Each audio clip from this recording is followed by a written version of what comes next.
Bonjour à tous, bienvenue dans cette salle des conférences du Sénat et en direct sur Public Sénat en présence de quelques 300 apprentis, maîtres de stage, enseignants pour une après-midi entière consacrée à l'apprentissage sur notre antenne. En effet, chaque année, le Sénat met en valeur cette transmission de savoir et vous permet, vous, apprentis présents dans cette salle, de venir dialoguer aujourd'hui avec des parlementaires, mais également avec le ministre du Travail qui nous rejoindra un peu plus tard dans l'après-midi. Une après-midi donc de questions, de réponses autour de trois grandes thématiques que tout de suite le président de la Commission des affaires économiques du Sénat, Daniel Raoul, va venir nous présenter. Vous avez la parole, Daniel Raoul. Merci Madame. Monsieur les présidents, directeur général de l'Assemblée permanente des chambres de métiers et de l'artisanat, Mesdemoiselles, Mesdames et Messieurs les apprentis, mes chers collègues, Mesdames, Messieurs, le président Bell m'a fait l'honneur ce midi de me demander de le remplacer à l'ouverture de ces 14e rencontres sénatoriales de l'apprentissage. Le Sénat accueille cette année encore près de 200 apprentis venus de toute la France, ainsi que 50 accompagnateurs. Je vous souhaite d'ores et déjà la bienvenue, mais vous êtes là sans doute depuis ce matin, en tous les cas pour certains, et ceux qui ont été, en tous les cas, décorés et ou médaillés ce matin, j'en ai vu un certain nombre. Cet événement, vous le savez, est co-organisé par le Sénat et l'Assemblée permanente des chambres de métiers et de l'artisanat. Je tiens à remercier Alain Griset, président de la PCMA, François Moutot, directeur général, ainsi que leurs équipes pour leur implication dans cet événement. Cette manifestation est donc la 14e depuis sa première édition et la création par le président Poncelet.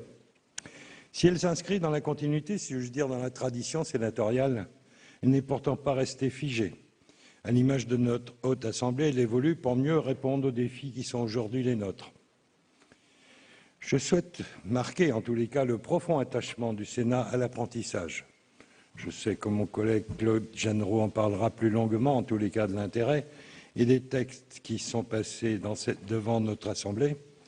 Mais en tous les cas, notre attachement en organisant le même jour les deux événements que nous accueillons tous les ans sur ce thème. En effet, ce matin, nous avons remis ici même les prix du concours un des meilleurs apprentis de France, les MAF. L'objectif est bien de rassembler en une seule et même journée deux événements jusqu'alors sans lien et de créer une sorte de journée de l'apprentissage du Sénat. Cela permet aux sénatrices et aux sénateurs intéressés de se mobiliser pour cette journée. Cela permet également de faire bénéficier ces rencontres de l'aménagement un peu solennel, vous le constatez, de la salle des conférences. Elle est très belle, mais pas fonctionnelle. Le thème de cette édition, l'apprentissage au cœur du Sénat, résume cette volonté de renforcer notre engagement en faveur de l'apprentissage. Cette unité de temps et de lieu n'est pas incompatible avec le maintien de la spécificité de ces rencontres sénatoriales de l'apprentissage. En effet, leur caractéristique majeure permet de l'expression directe des apprentis qui peuvent ainsi dialoguer sans intermédiaire avec les décideurs politiques présents. Le but est de créer ce lien, ce chaînon bien trop souvent manquant. C'est l'occasion de rappeler que ce sont surtout les hommes et les femmes qui font vivre cette filière de formation qu'est l'apprentissage. Il est important que ces hommes et ces femmes puissent dialoguer avec les sénatrices et les sénateurs et également les représentants du gouvernement, puisque le ministre Michel Sapin devrait nous rejoindre. Votre parole, Mesdames et Messieurs les apprentis, sera particulièrement écoutée dans le contexte des réformes qui viennent d'être discutées dans l'hémicycle ces 15 derniers jours. N'est-ce pas, mon cher collègue Claude Jeannereau? Que peut-on retenir de ces débats et en quoi peuvent-ils éclairer nos discussions d'aujourd'hui? Je retiens tout d'abord la réaffirmation de l'engagement du Sénat en faveur de l'apprentissage. Sur tous les bancs, mes collègues ont été unanimes pour saluer l'importance de cette filière de formation, car elle répond à la fois aux besoins de formation des jeunes et aux besoins de recrutement de personnel qualifié pour les entreprises. L'apprentissage, peut-être plus que toute autre voie de formation, a démontré sa pertinence et son adéquation par rapport aux attentes des entreprises. Rappelons que plus de 80% des jeunes apprentis sont en emploi 3 ans après leurs études dans un pays où près de 26% des jeunes sont touchés par le chômage. Vous savez donc que le Sénat sera présent pour participer pleinement à la politique d'encouragement et de promotion de l'apprentissage que mène le gouvernement. Il s'agit de relever le défi de l'objectif élevé, mais réaliste, je le pense, de 500 000 apprentis en 2017, fixé dans le Pacte national pour la croissance, la compétitivité et l'emploi. Mais je retiens également des débats que nous venons d'avoir sur le projet de loi présenté par Michel Sapin, des interrogations, des doutes, des critiques, et c'est bien normal dans une assemblée politique. Mes collègues et le ministre auront donc l'occasion d'en discuter directement avec vous et de faire part de leurs convictions sur les évolutions nécessaires pour donner corps à notre objectif commun de développement et de valorisation de l'apprentissage. Michel Sapin, ministre en charge du travail, de l'emploi, de la formation professionnelle et du dialogue social, nous rejoindra donc tout à l'heure pour débattre avec vous. Mais je vous propose que nous commencions des échanges sans plus attendre. Ces échanges vont s'organiser autour de 3 thématiques que nous évoquerons successivement. Je parle sous le contrôle de Mme Perrault, avec les membres des 3 commissions du Sénat intéressées, que je tiens particulièrement à remercier pour leur présence à cette manifestation. La première table ronde sera placée sur la responsabilité de la Commission de la culture, de l'éducation et de la communication. Elle a pour intitulé « Partir pour se former ». Elle abordera 2 questions, les difficultés pour les apprentis de mener leur formation dans des lieux parfois éloignés de leur foyer d'une part, et la formation à l'étranger d'autre part. Et les sénateurs présents seront Daniel Michel et Pierre Bordier, qui sont déjà là. La deuxième table ronde est intitulée « Un jeune en apprentissage, un atout pour l'entreprise ». Elle est placée sur la responsabilité de la Commission des affaires économiques que je préside. Cette table ronde mettra l'accent sur l'échange que constitue l'apprentissage, avec d'un côté l'acquisition de méthodes de maturité et de compétences pour le jeune, et de l'autre un nouveau regard peut-être, et de nouvelles connaissances apportées à l'entreprise qui forme parfois l'un de ses futurs collaborateurs. En tant que président de cette commission, je participerai donc à cette table ronde. Je vous dirai tout mon attachement, en tous les cas, pour la formation en alternance telle qu'on peut le voir dans un pays voisin, qui est sans doute un modèle de genre. Je ne suis pas sûr qu'il soit entièrement transposable, mais en tous les cas, en Allemagne, je l'ai vu et je l'ai évalué à plusieurs reprises. Avec ma fonction de directeur d'une école d'ingénieurs, je sais à quoi ça correspond et qu'en tous les cas, nous avons une différence culturelle dans l'approche de l'alternance. La troisième table ronde sera consacrée au thème « Réformer l'apprentissage », des réponses concrètes aux besoins. Elle sera sous la responsabilité de la Commission des affaires sociales et nous permettra de revenir sur le projet de loi relatif à la formation professionnelle, à l'emploi, à la démocratie sociale. C'est un texte qui vient d'être examiné par le Sénat. Le rapporteur de ce texte, Claude Genreau, ainsi qu'Annie David, président de la Commission des affaires sociales, animeront donc cette table ronde. Chacune de ces tables rondes sera l'occasion d'entendre vos témoignages et de vous permettre de nous faire part de votre expérience professionnelle et vos impressions sur l'apprentissage. C'est aussi vos témoignages que nous attendons. Les sénateurs présents et le ministre, quand il nous rejoindra, vous apporteront leur vision de l'apprentissage et répondront à vos interrogations.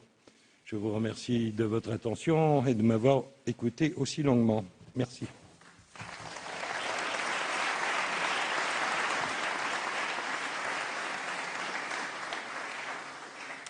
Merci Daniel Raoul pour ce propos introductif. Avant de lancer les débats et effectivement d'écouter les questions des apprentis et vos réponses, nous allons maintenant entendre Alain Griset, le président de l'Assemblée permanente des chambres de métiers et d'artisanat. Il va nous expliquer pourquoi l'apprentissage est nécessaire, indispensable à notre économie.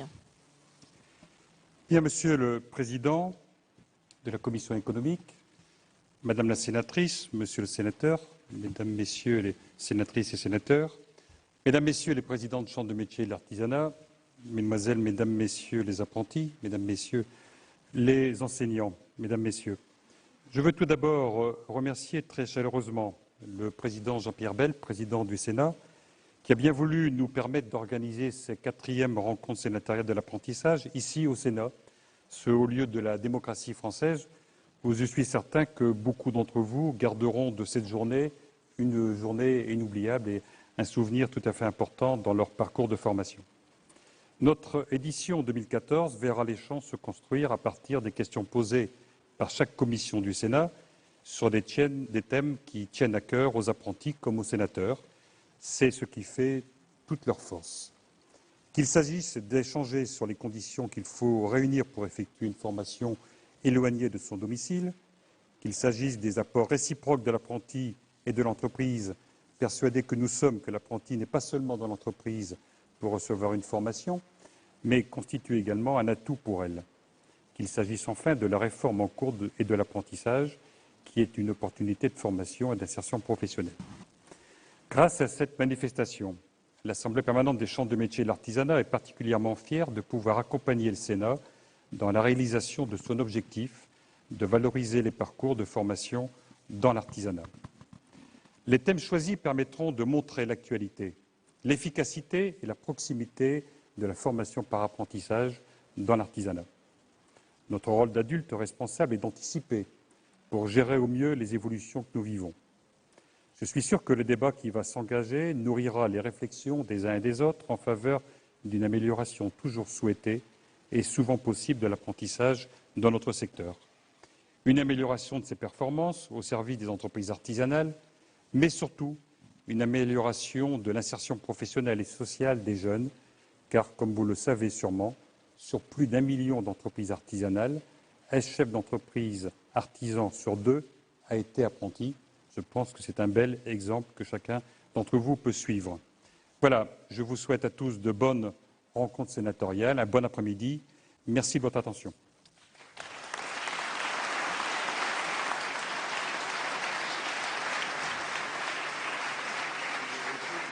Merci Alain Griset. Alors on va tout de suite lancer les débats, aborder la première table ronde thématique, partir pour se former, car vous, effectivement, apprentis, vous êtes très tôt confrontés à des problèmes de mobilité. Vous devez quitter souvent tôt vos familles pour partir vous former en France ou même à l'étranger, parce qu'on l'ignore souvent, il existe aussi un Erasmus de l'apprentissage. Alors pour bien cerner toutes les problématiques autour de cette première table ronde, eh bien, je vous propose tout de suite de regarder ce petit film et on en débat ensuite avec vos questions. La formation d'apprentissage peut comprendre des enjeux liés à l'éloignement et à la mobilité. Gérer la distance au centre de formation et à l'entreprise constitue parfois un défi. C'est une organisation particulière parce que cela va dépendre des horaires de travail en entreprise. Un jeune boulanger, un jeune pâtissier, en général, il commence très tôt. Donc s'il habite loin de l'entreprise dans laquelle il travaille, ça va poser des difficultés pour se déplacer. Alors que s'il habite près, c'est beaucoup plus facile de commencer à 5 h du matin si on peut y aller à pied que d'être à l'autre bout de la région Île-de-France. S'il n'y a pas de métro ou de bus ou de moyens de transport. Mon entreprise, elle a 1 heure de trajet à Villemont. Je me lève à 5 h. Je m'habille, je me prépare, je sors à 6 h. Je prends le bus et je suis arrivé à mon travail 1 heure après. Pour certains, ils sont obligés de payer un loyer, même s'ils ont une chambre d'étudiants, mais ça représente des freins à cette mobilité. Et s'ils n'ont pas des familles derrière qui peuvent assurer ces études, c'est difficile, c'est compliqué. On avait une jeune fille, il y a 2 ans, qui venait du Pays Basque. Donc ça avait été compliqué de trouver pour elle une chambre sur Paris pour la semaine où elle était en cours au CFA. Parce qu'elle avait son entreprise au Pays Basque en plus. Certains CFA mettent en avant les avantages d'une mobilité à l'international, à l'image du campus de Bobigny qui organise chaque année des échanges à travers l'Europe. Il y a une tradition quand même dans cet établissement de mobilité européenne. Depuis à peu près 1995, j'ai travaillé à construire des partenariats et à promouvoir ces échanges d'apprentis sur tout le continent européen. Car c'était en stage de découverte où on est parti en Allemagne durant 1 semaine. On a été en échange avec des apprentis allemands comme nous. L'idée c'était de créer des produits qui mélangent et les techniques françaises et les techniques allemandes. Le but étant de montrer aux apprentis que peu importe où on se trouve, on peut réaliser des produits avec les techniques qu'ils ont appris ici.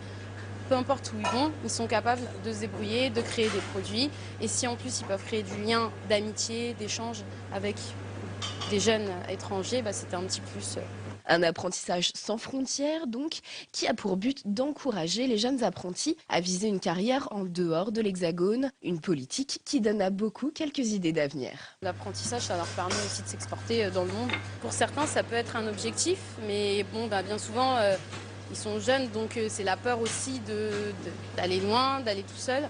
Donc je pense qu'effectivement, c'est aussi un premier pied à l'étranger pour se dire, voilà, je peux aller travailler, je peux aussi en être capable. On a un jeune qui est venu nous voir avant-hier, qui lui est en Australie.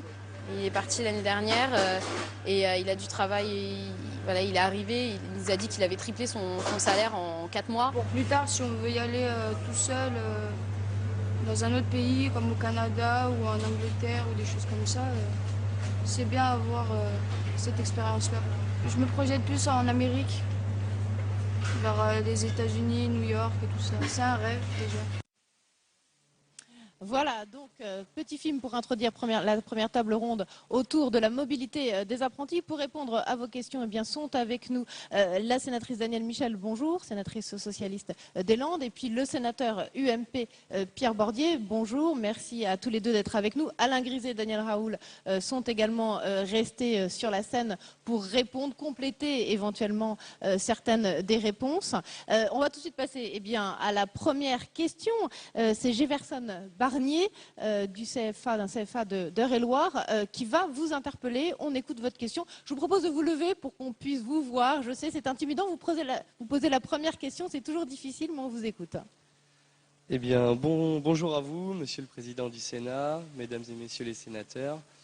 Donc, tout d'abord, je vous remercie pour cette invitation. Je me présente, Jefferson Barnier. Je prépare un BTS MUC, Management des unités commerciales, au sein du CFA de Blois, des chambres des métiers et de l'artisanat, dans le Loir-et-Cher. Je travaille pour la société Auchan, Blois également, où je suis affecté au rayon de la poissonnerie. Dans cette unité commerciale, je participe à la vente de produits, l'animation de services et y découvre le métier de manager. Donc ces 14e rencontres sénatoriales de l'apprentissage nous permettent d'avoir la réflexion sur les préoccupations concrètes des apprentis. J'ai donc le plaisir d'ouvrir ce débat sur des questions qui occupent une place centrale dans l'esprit des apprenants. Donc pour ma part, j'ai de la chance, je parcours seulement 70 km quotidiens tous les jours. Oui, seulement, oui. Soit 45 minutes en voiture, donc c'est une concession certes, mais tout le monde sait qu'on ne trouve pas du travail auprès de chez soi. Par contre, à titre indicatif, j'ai une camarade qui, elle, parcourt environ 1000 km à la semaine, soit 200 par jour. Donc ceci génère de la fatigue, du stress, du temps perdu et surtout un coût financier exorbitant. Alors, donc il y a d'autres exemples aussi, hein, encore des apprentis qui travaillent dans des entreprises très très éloignées de leur formation et de leur domicile.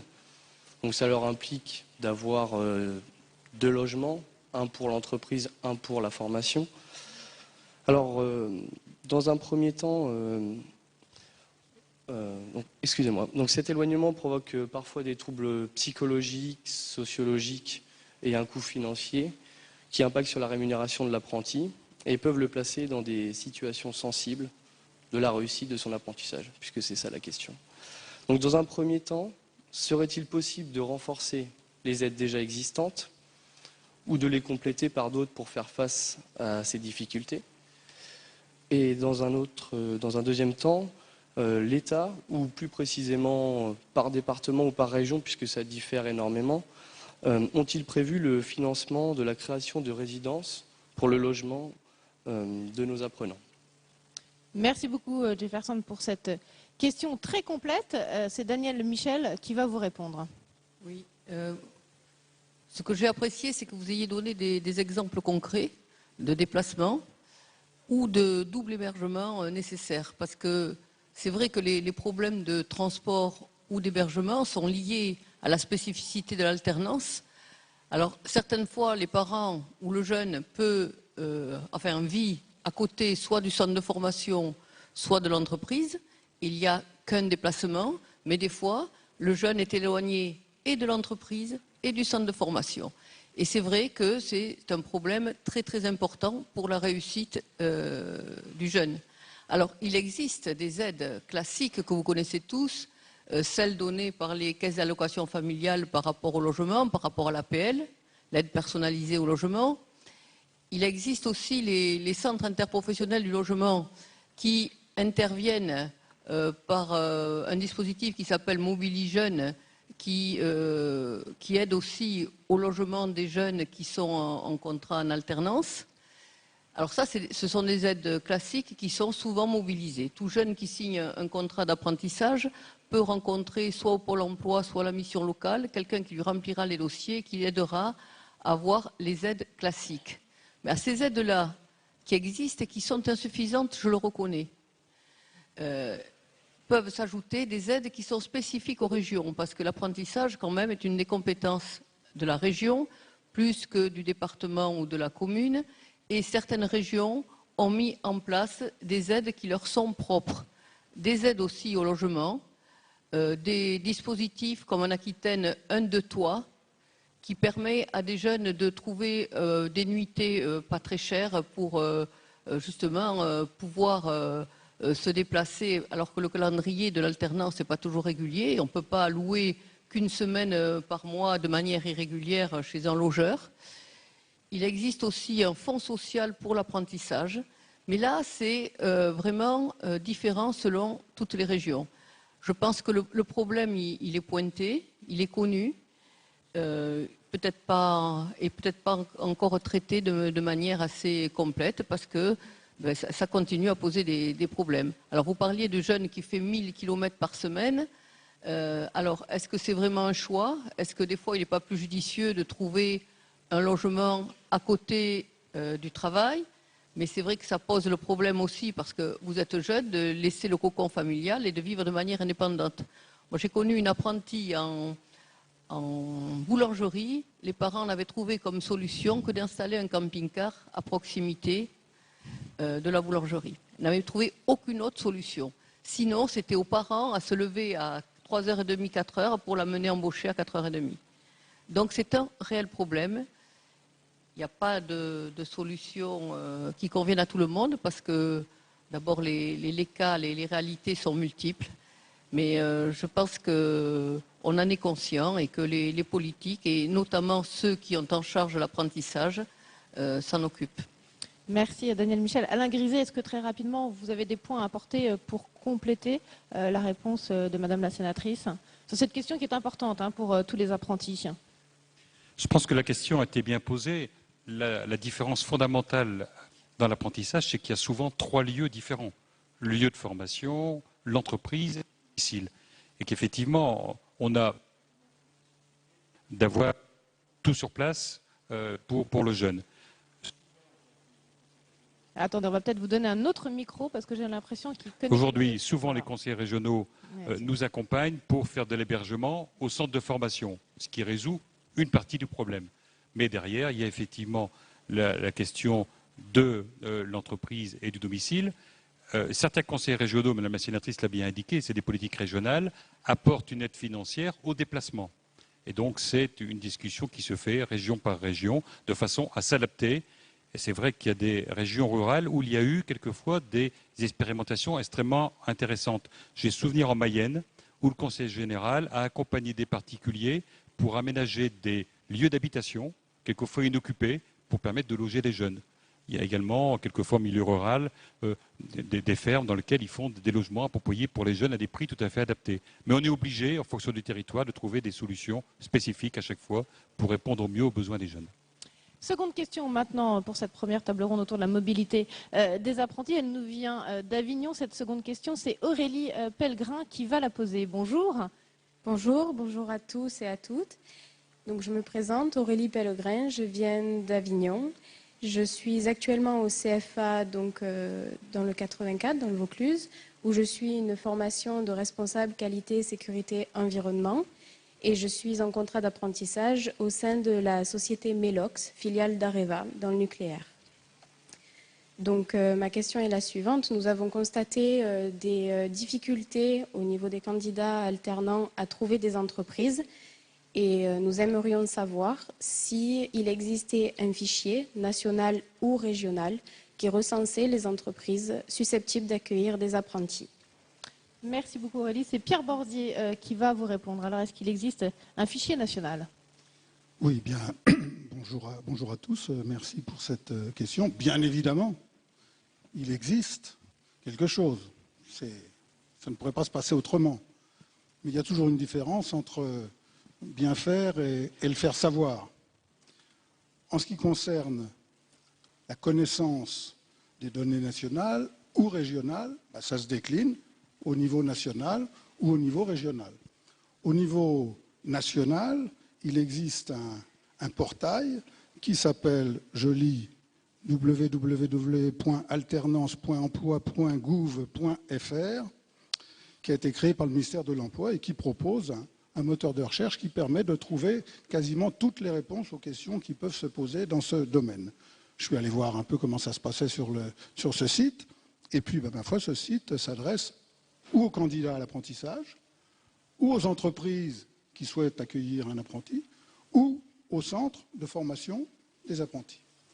Et dans chacune des catégories, finalement, vous pouvez trouver tous les renseignements que vous souhaitez. Alors pour les candidats, les conditions de travail, le tuteur, l'interlocuteur, la rémunération, les possibilités de carte d'étudiant, les aides possibles de l'État ou de la région. En ce qui concerne les entreprises, quelle peut être l'indemnité compensatrice, quels peuvent être les différents contrats adaptés à chacun des apprentis, les exonérations diverses, puisque ça existe, les aides à l'embauche, l'alternance, etc.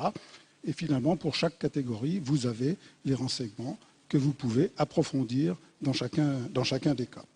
Au niveau régional, j'allais dire que la quasi-totalité, sinon la totalité des conseils régionaux ont fait le même travail, bien évidemment, puisqu'ils sont chargés de la formation professionnelle et de l'apprentissage tout particulièrement. Donc, ce travail se fait bien sûr en relation avec les chambres de métiers de l'artisanat et avec les chambres de commerce et d'industrie. Et là aussi, au niveau régional, on retrouve des portails qui permettent de répondre localement à ces différentes questions. Et puis, certaines régions ont mis en place des outils plus particuliers, dont un vient à l'esprit, le pass apprentissage. Bon, ça existe dans un certain nombre de régions, mais voilà un peu comment les choses se passent. Et puis, il ne faut pas négliger non plus le rôle de Pôle emploi, le rôle des missions locales, et puis là encore, des centres d'aide à la décision des chambres de métiers et de l'artisanat et les points apprentissage des chambres de commerce. Et puis, là encore, dans chaque catégorie, certaines manifestations ont lieu pour faire connaître l'apprentissage, que ce soit au niveau des établissements scolaires, ce qui est déjà pas mal, parce que c'est une évolution par rapport à ce qui pouvait exister jusqu'à maintenant. Je crois qu'il y a encore beaucoup de travail à faire dans ce domaine. Donc avec des journées organisées et puis des choses qui s'appellent job dating, etc. Voilà, je crois qu'il existe de nombreuses choses, mais en allant sur les différents sites dont je viens de parler, vous devriez pouvoir trouver tous les renseignements que vous souhaitez. Merci beaucoup Pierre Bordier pour cette réponse très complète. Troisième question, elle nous vient cette fois encore d'Avignon avec Cécile Lugan-Couturier. Bonjour, merci d'être avec nous. On écoute votre question. Bonjour à tous. Donc je suis en formation au CFA d'Avignon en RQSE, responsable qualité, sécurité, environnement. Et je suis en contrat d'apprentissage au pôle formation des industries technologiques du Vaucluse. Ma question est complémentaire à celle de ma camarade Aurélie. En fait, elle concerne les entreprises qui, elles aussi, ont des difficultés pour trouver des candidats qui correspondent exactement à leurs besoins. Donc, notre question était de savoir s'il existait également un fichier national ou régional recensant les candidats en recherche d'un contrat d'apprentissage. Une nouvelle question donc, sur des fichiers. Daniel Michel, à vous de répondre. Alain Griset peut-être, si c'est une colle. Sur les fichiers, moi je n'ai pas de réponse. La réponse, il me semble, elle a été faite. Et je pense que encore une fois, le meilleur interlocuteur pour les jeunes, ce sont les missions locales, et pour les employeurs, ce sont leurs syndicats ou leur organisation, qui chacun de leur côté essaie de centraliser et de mettre en correspondance. Alain Griset, vous avez envie de compléter cette réponse? Non, mais Monsieur le sénateur a indiqué des sites qui sont également valables pour les chefs d'entreprise. Il faut quand même bien indiquer qu'en ce qui concerne l'artisanat, les chambres de métiers de l'artisanat, bien souvent, enregistrent les demandes des employeurs.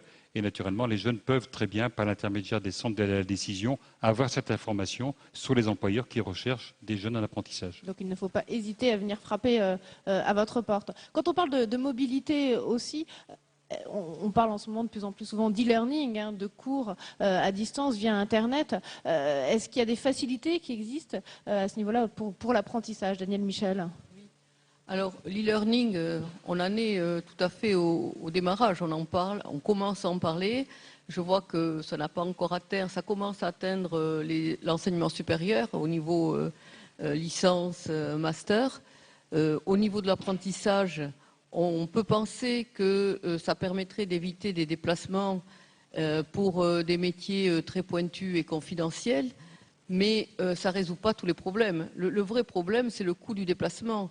Parce que je pense que dans l'enseignement, on ne peut pas remplacer l'échange, que ce soit avec les collègues, avec les autres apprentis ou avec les enseignants.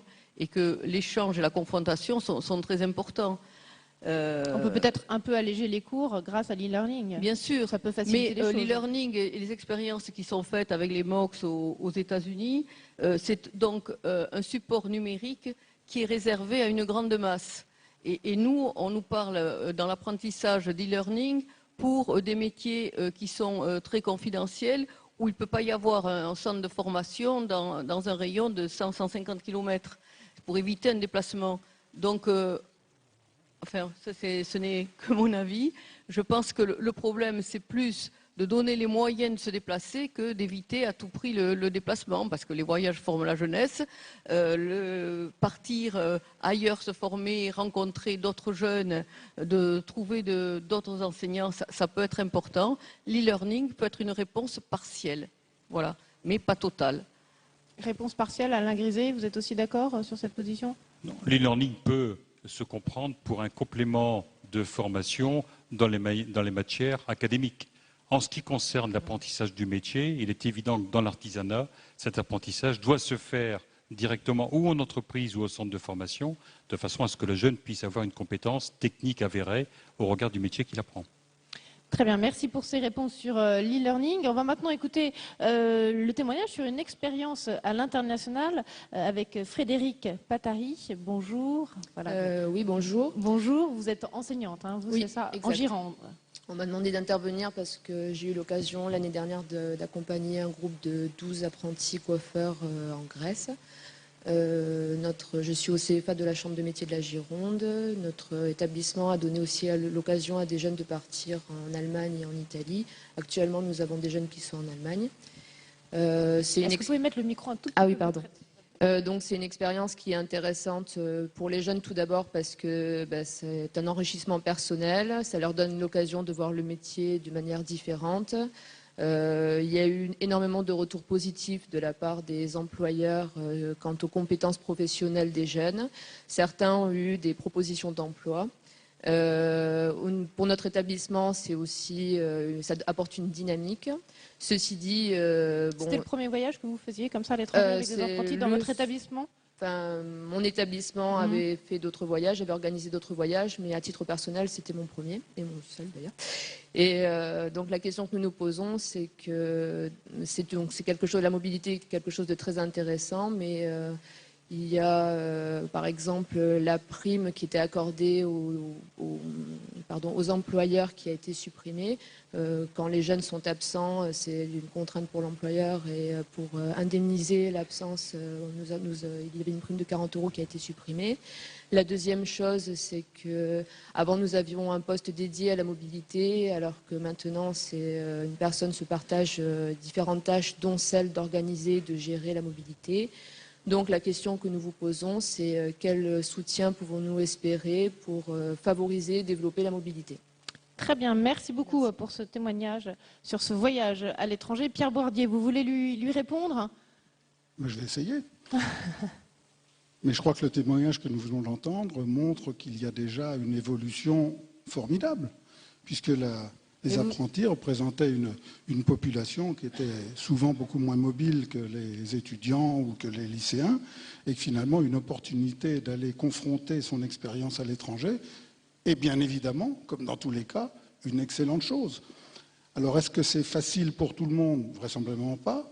Est-ce qu'il faut trouver des solutions pour permettre, comme cela a été demandé, pour permettre de développer cette activité à l'étranger? Eh ben, oui, essayons de travailler dans ce cadre-là. Et finalement, cela répondrait à la logique du compagnonnage, à la logique de la mobilité du compagnonnage, ce qui est extrêmement intéressant. Alors, vous avez entendu le témoignage, on leur coupe aussi parfois un petit peu les aides du fait de cet éloignement. Ça, c'est problématique quand même. Oui, non, mais alors, il y a deux choses. Il y a le principe, il y a toujours le principe et toujours l'application. L'application, c'est quelquefois un petit peu plus délicat, un petit peu plus difficile, mais quand tout le monde s'y met, on peut y arriver. Alors, bien évidemment, il y a aussi la possibilité de développer l'usage d'une langue étrangère pour les jeunes, qui soient apprentis ou pas, en allant à l'étranger. Et finalement, cela servira obligatoirement pendant l'activité professionnelle ultérieure. Je crois que le CEREC, Centre d'études de recherche sur les qualifications, est en train de mener une étude statistique sur la valeur ajoutée de la mobilité des apprentis à l'étranger. Donc attendons le résultat de cette étude pour voir ce que cela donne. Sur les possibilités, j'allais dire, d'aide, etc., il existait déjà un certain nombre de choses. Bon, les bourses Leonardo étaient possibles. Je crois que ça va être changé, modifié pour passer à Erasmus+, qui théoriquement est une mobilité européenne pour tous les publics et donc bien évidemment pour les apprentis. Et puis, il existe une agence qui s'appelle Europe Éducation Formation France, 2E2F, qui finance ces mobilités européennes pour les jeunes, y compris pour les apprentis. Et les centres de formation d'apprentis peuvent traiter directement avec 2E2F ou passer par un certain nombre d'intermédiaires. Et puis, j'allais dire, en fonction des pays d'accueil, il peut y avoir d'autres possibilités, et je pense notamment avec l'Allemagne, qui est un pays où l'apprentissage est beaucoup plus développé que chez nous. En passant par l'OFAGE, il est tout à fait possible d'obtenir des possibilités d'aller en Allemagne. Alain Griset, c'est vrai qu'il existe aussi un Erasmus pour les apprentis qui peuvent en bénéficier. Ce système de mobilité vers d'autres pays européens, il est pour l'instant assez limité. Je crois que c'est quelques 2500 apprentis chaque année qui partent vers des expériences dans d'autres pays européens. L'objectif, c'est quoi? C'est évidemment d'élargir cet Erasmus, et avec quels moyens? Tout d'abord, nous avons, depuis quelques années, au niveau des chambres de métiers et de l'artisanat, beaucoup travaillé sur cette mobilité. Pour les élus des chambres de métiers, pour les artisans, ça paraît un élément tout à fait important que d'offrir aux jeunes cette possibilité d'échanger, de prendre contact avec des cultures différentes, avec des métiers qui peuvent quelquefois être faits d'une façon particulière dans tel ou tel pays, puis d'avoir un apprentissage de la langue. On s'est heurté pendant de nombreuses années sur le fait que les apprentis n'avaient pas les mêmes droits que les étudiants, et qu'en particulier le programme Erasmus leur était totalement exclu. Nous avons réussi à obtenir, pendant la présidence française de l'Europe, que Erasmus était également possible pour les apprentis. Il nous reste à franchir le cap des moyens budgétaires que l'Europe doit mettre en place pour permettre à ce programme Erasmus de se développer dans de bonnes conditions pour les apprentis. Et puis, une particularité française qui est que les apprentis sont sous contrat de travail. Et donc, il faut qu'on règle la relation entre l'employeur et l'apprenti pendant cette période où le jeune est à l'étranger, qui est aussi un sujet sur lequel nous devons travailler pour, au bout du compte, multiplier de façon très importante la possibilité pour les apprentis de faire cette mobilité qui a souvent des résultats tout à fait positifs. Bon, certains réussissent quand même à partir. Je pense que de moins en moins. D'ailleurs, les jeunes se rendent bien compte aujourd'hui que, bon, on parle de la mondialisation. En plus, il y a quelque chose qu'il faut qu'on ait bien tous en tête, c'est que le savoir-faire français est quelque chose qui est recherché à l'étranger. Lorsqu'un jeune Français a un diplôme et un métier en main et qu'il va à l'étranger, très souvent, il est plutôt choisi parce que à l'étranger, on sait que le savoir français est tout à fait exceptionnel. Et donc, c'est une chance de plus qu'on donne aux jeunes de se former à l'étranger. Et c'est ce que les chambres du métier de l'artisanat souhaitent faire lorsqu'on promeut ces mobilités européennes en particulier. Ceux qui réussissent à partir, c'est ceux qui sont surtout en apprentissage dans des entreprises qui ont déjà un réseau international ou au moins européen? Pas spécialement, puisque le réseau des chambres de métier accompagne l'entreprise pour que les formalités en particulier soient simplifiées. La difficulté aujourd'hui, c'est plus une question franco-française de responsabilité et de remplacement du jeune pendant qu'il est en apprentissage à l'étranger. Comment le chef d'entreprise fait dans son planning, dans son organisation. Très bien, écoutez, on va passer maintenant à la deuxième table ronde, si vous le voulez bien, une table ronde qu'on a intitulée « Un jeune en entreprise, un atout pour cette entreprise ». On n'oserait pas le dire le contraire, évidemment, ici.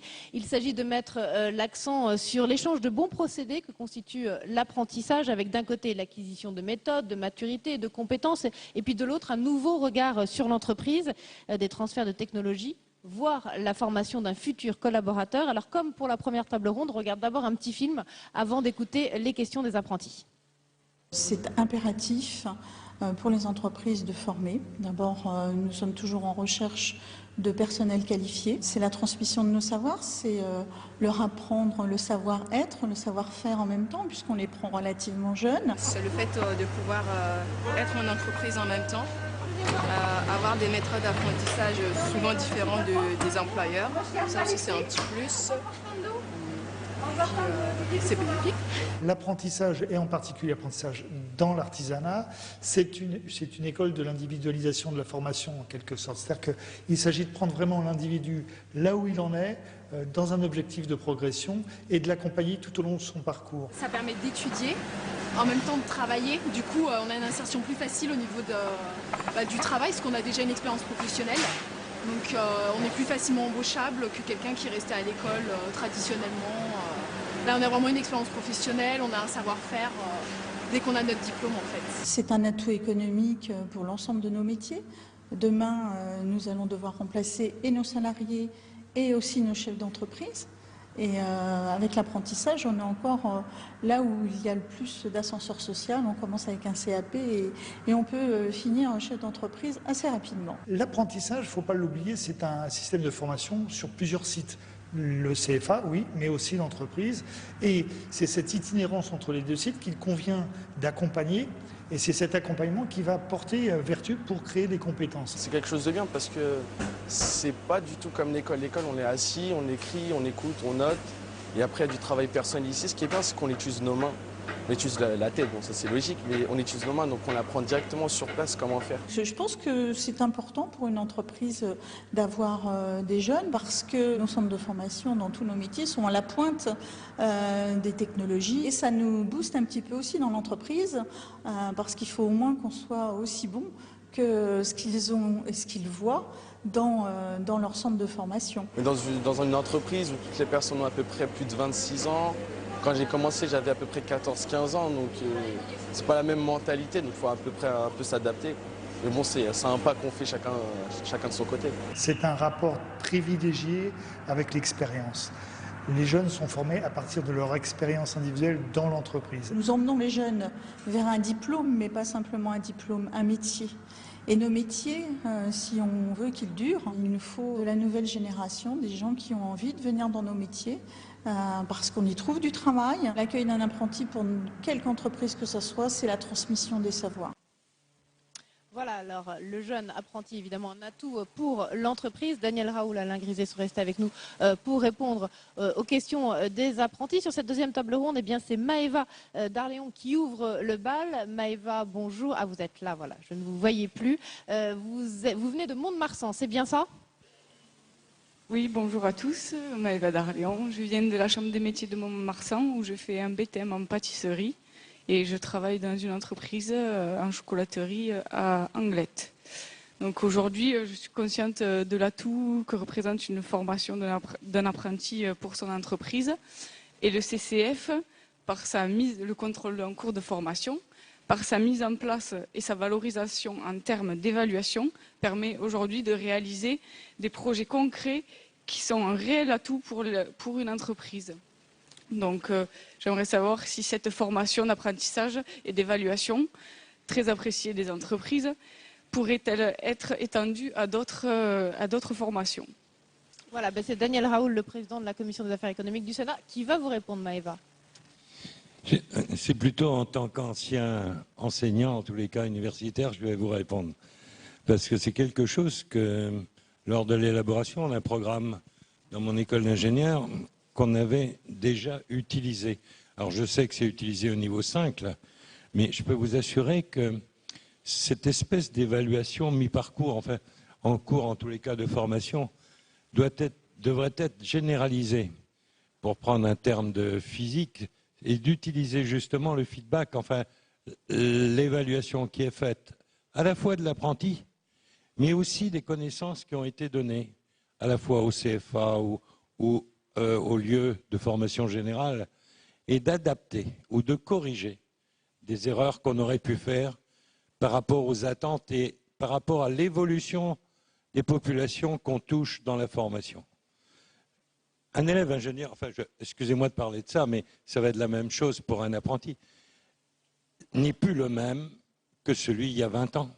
Il arrive avec des connaissances complètement différentes. Il n'est pas question de vouloir continuer à plaquer des programmes de formation générale sur des populations qui évoluent. Et je pense que cette évaluation que je qualifierais à mi-parcours, et en tous les cas j'y tenais dans mon école, c'est-à-dire que pendant la période de stage, il y a une interaction entre ce que j'appelle le tuteur dans l'entreprise et le formateur dans l'école. Et je crois que ça devrait être généralisé et pas avoir des programmes standards qui risquent de se figer, qui ne correspondent pas d'abord, pour ce qui me concernait, à l'évolution des technologies, ça c'est évident dans le domaine des sciences physiques, mais en plus, par rapport à l'évolution des connaissances des jeunes qui sont en formation. Je crois que c'est un atout et qu'on devrait l'obliger. C'est à la fois une évaluation pour, évidemment, l'apprenti ou l'étudiant, c'est aussi une évaluation pour le formateur et pour le tuteur. Et on devrait être gagnant-gagnant dans cette évaluation en cours de parcours et pas simplement une évaluation finale dans laquelle peut-être qu'il y a eu une erreur d'orientation, peut-être qu'il y a eu aussi une erreur ou un manque dans la formation. Et en tous les cas, ça permettrait de corriger avant le stade final d'évaluation. Alain Griset, vous avez envie d'ajouter un mot à ce que vient de dire Daniel Raoul? Je pense que le contrôle se fait quasi au quotidien, parce que dans l'apprentissage, il y a une relation entre le formateur et le jeune qui permet, en particulier en entreprise, de bien mesurer l'évolution du jeune et d'adapter la formation à son besoin pour, au bout du compte, acquérir un titre ou un diplôme. Dans l'artisanat, il est important qu'au bout du compte de son parcours de formation, le jeune puisse acquérir ce titre, ce diplôme, pour qu'ensuite, ce jeune comprenne bien qu'il est arrivé à un niveau de formation qui lui permet de dire qu'il a acquis un métier et ensuite de pouvoir avoir un emploi. Très bien, on va passer à la question suivante. Alors, je me retourne de l'autre côté. Chloé Lezage, bonjour. Vous êtes là. Oups. Bonjour. Bonjour. Merci d'être avec nous. Vous venez de l'Eure-et-Loire. On vous écoute. Oui, donc je suis Chloé Lezage. Je fais un BTS assistant de gestion PME-PMI au CFA CMA de Blois, dans le Loir-et-Cher. Et je fais mon apprentissage dans un établissement courrier de la Poste, dans l'Eure-et-Loire. Et on a pu constater des disparités dans l'investissement des entreprises dans la formation de leurs apprentis. Certains ont la chance d'avoir des entreprises qui s'impliquent énormément dans la formation et d'autres se voient confier des missions qui ne correspondent pas du tout à leur formation. Donc on aimerait savoir s'il y a pardon. Allez-y, tranquillement.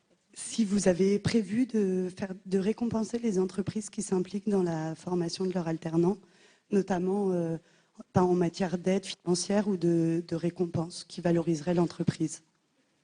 Alain Griset, est-ce que vous avez réfléchi à une récompense des entreprises qui mettent le mieux en valeur leurs apprentis? Tout d'abord, rappelez que nous regrettons un petit peu qu'il n'y ait plus, pour les maîtres d'apprentissage, ce qu'il y avait il y a quelques années, qui était le fait qu'il y avait un label de maître d'apprentissage qui permettait de garantir que celui-ci ait la capacité de former et cette compétence très particulière de formation. Enfin, c'est comme ça. Et donc aujourd'hui, un maître d'apprentissage, un chef d'entreprise peut proposer à un jeune de faire un parcours d'apprentissage. Dans l'artisanat, globalement, tous ceux qui s'y investissent, c'est un investissement pour eux de prendre un apprenti, naturellement, ont pour objectif de permettre aux jeunes d'acquérir une compétence et donc d'avoir son diplôme. Si effectivement il peut arriver que peut-être ici ou là, ce n'est pas tout à fait le cas, je pense qu'il faut très clairement qu'il y ait avec le centre de formation un échange, de façon à ce que le maître d'apprentissage comprenne bien son rôle, sa mission, qui est réellement de transmettre un savoir-faire, ce qui est essentiel dans l'artisanat. De mon intervention d'introduction tout à l'heure, je disais qu'il y a plus d'un artisan autour d'eux qui a été apprenti avant d'être chef d'entreprise, donc il a lui-même eu ce parcours. Et dans l'artisanat, je veux dire, on a vraiment des chefs d'entreprise qui sont extrêmement investis dans la formation et qui comprennent bien que c'est pour eux un devoir que de transmettre un savoir-faire qui est quand même au cœur de l'entreprise artisanale. Et s'il y a des problèmes entre l'entreprise et l'apprenti, c'est quoi? C'est les chambres de métiers qui peuvent jouer le rôle de médiateur? Voilà, on a depuis quelques années des médiateurs dans chaque chambre de métier de l'artisanat qui permettent éventuellement de pouvoir solutionner des problèmes de la vie quotidienne qui peuvent arriver dans une relation entre deux personnes. Et globalement, ces médiateurs sont de bons conseils et ce sont des sujets qui arrivent à se résoudre assez facilement. Très bien, c'est Béranger Hibou maintenant qui va vous interpeller, Daniel Raoul. Béranger, bonjour. Vous venez de la Seine-Saint-Denis, je crois, c'est ça? Oui, voilà. Donc voilà, je me présente, je m'appelle Béranger Hibou. Bonjour à tous. Je suis apprenti en mention complémentaire boulangerie au CFA, au campus des métiers de Bobigny dans le 93. Alors voilà, ma question est basée sur l'insertion des apprentis dans les entreprises. Et c'est sans pour autant être considéré comme un simple collaborateur. Dès son entrée dans l'entreprise, comment l'apprenti pourrait-il être plus valorisé qu'un simple manutentionnaire? Eh bien, c'est Daniel Raoul qui va vous répondre. Daniel Raoul. Non. Comment tout faire pour éviter qu'un apprenti... Non, mais j'ai compris, madame. Vous aviez l'air d'hésiter, alors. Non, c'est la question qui m'interpelle un peu. Ça veut dire que le ressenti de la personne qui a posé la question, c'est de se considérer comme manutentionnaire, ou autrement dit, sa présence dans l'entreprise, il le vit comme tel, je dirais comme un larbin, et non pas comme un véritable collaborateur. Sinon, ça peut parfois arriver, j'imagine. Sinon, il n'aurait pas posé la question. Peut-être pas lui, ou peut-être que ça relève d'expérience. Non, franchement, vous l'évoquiez, Monsieur le Président, l'apprentissage a un statut, c'est un contrat de travail. Et donc, il y a bien une prestation qui doit être faite à la fois par l'apprenti, mais aussi par le maître d'apprentissage. Enfin, c'est du donnant-donnant. Et donc, pour apprendre un métier, ce n'est pas forcément à vider les poubelles qu'on apprend un métier considéré comme un larbin. Je le traduis un peu vulgairement, mais ou alors faire des photocopies. Ça existe dans le domaine du tertiaire aussi, ce genre de réflexion. Ça ne devrait pas pouvoir se faire. Le contrat entre le maître d'apprentissage et le centre de formation devrait être clair sur les qualités à la sortie de la formation. Et donc avoir un processus de formation. Bien sûr qu'il faut d'abord une appropriation par l'apprenti de l'entreprise. Enfin, il y a un stage sans doute d'observation, etc. Mais de là être considéré comme un sous-fifre, il devrait être considéré comme un pré-compagnon pour moi dans l'entreprise, ou un pré-recrutement. Sinon, on n'aboutira pas à ce qu'on veut faire au niveau de la formation. Là encore, si ça se passe mal, il y a toujours le rôle de médiateur qu'on évoquait précédemment, hein, n'est-ce pas, Alain Griset? Tout à fait. Je veux redire que pour un artisan, le fait de prendre un apprenti, d'abord, c'est un choix. Il n'y a pas d'obligation. Oui, comme le rappelait Daniel Raoul, il y a un contrat de travail. Voilà, c'est un choix. Il y a un contrat de travail qui lie le maître d'apprentissage avec le jeune. Alors certes, il faut accepter le principe que lorsqu'on commence un contrat de travail, on peut passer aussi par toutes les étapes d'apprentissage.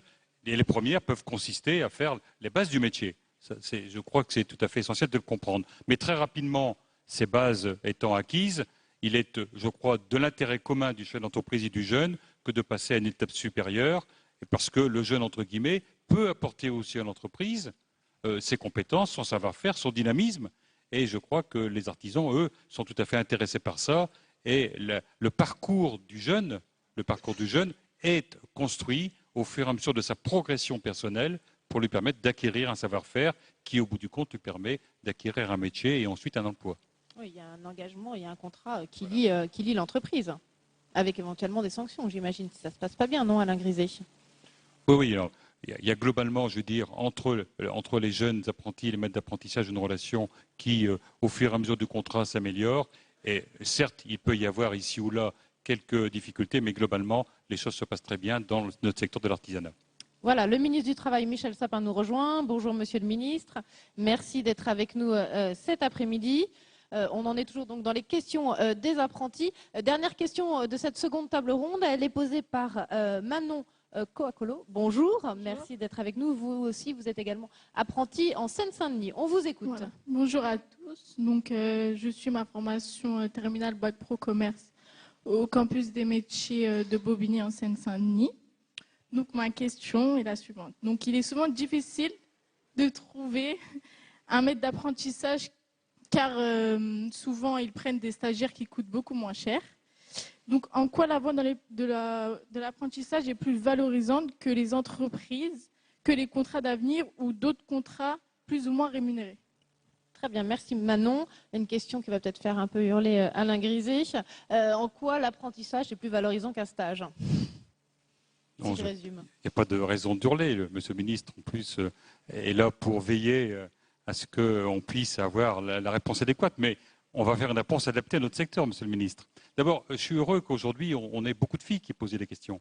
C'est aussi montrer que l'apprentissage de l'artisanat est quelque chose qui permet aux filles et aux jeunes garçons de pouvoir trouver un avenir. Alors, tout d'abord, il faut faire la différence, on l'a déjà faite à plusieurs reprises, entre le contrat, le stage et le contrat d'apprentissage. On est apprentissage avec un contrat de travail, qui n'est pas le cas d'un contrat, d'un stage.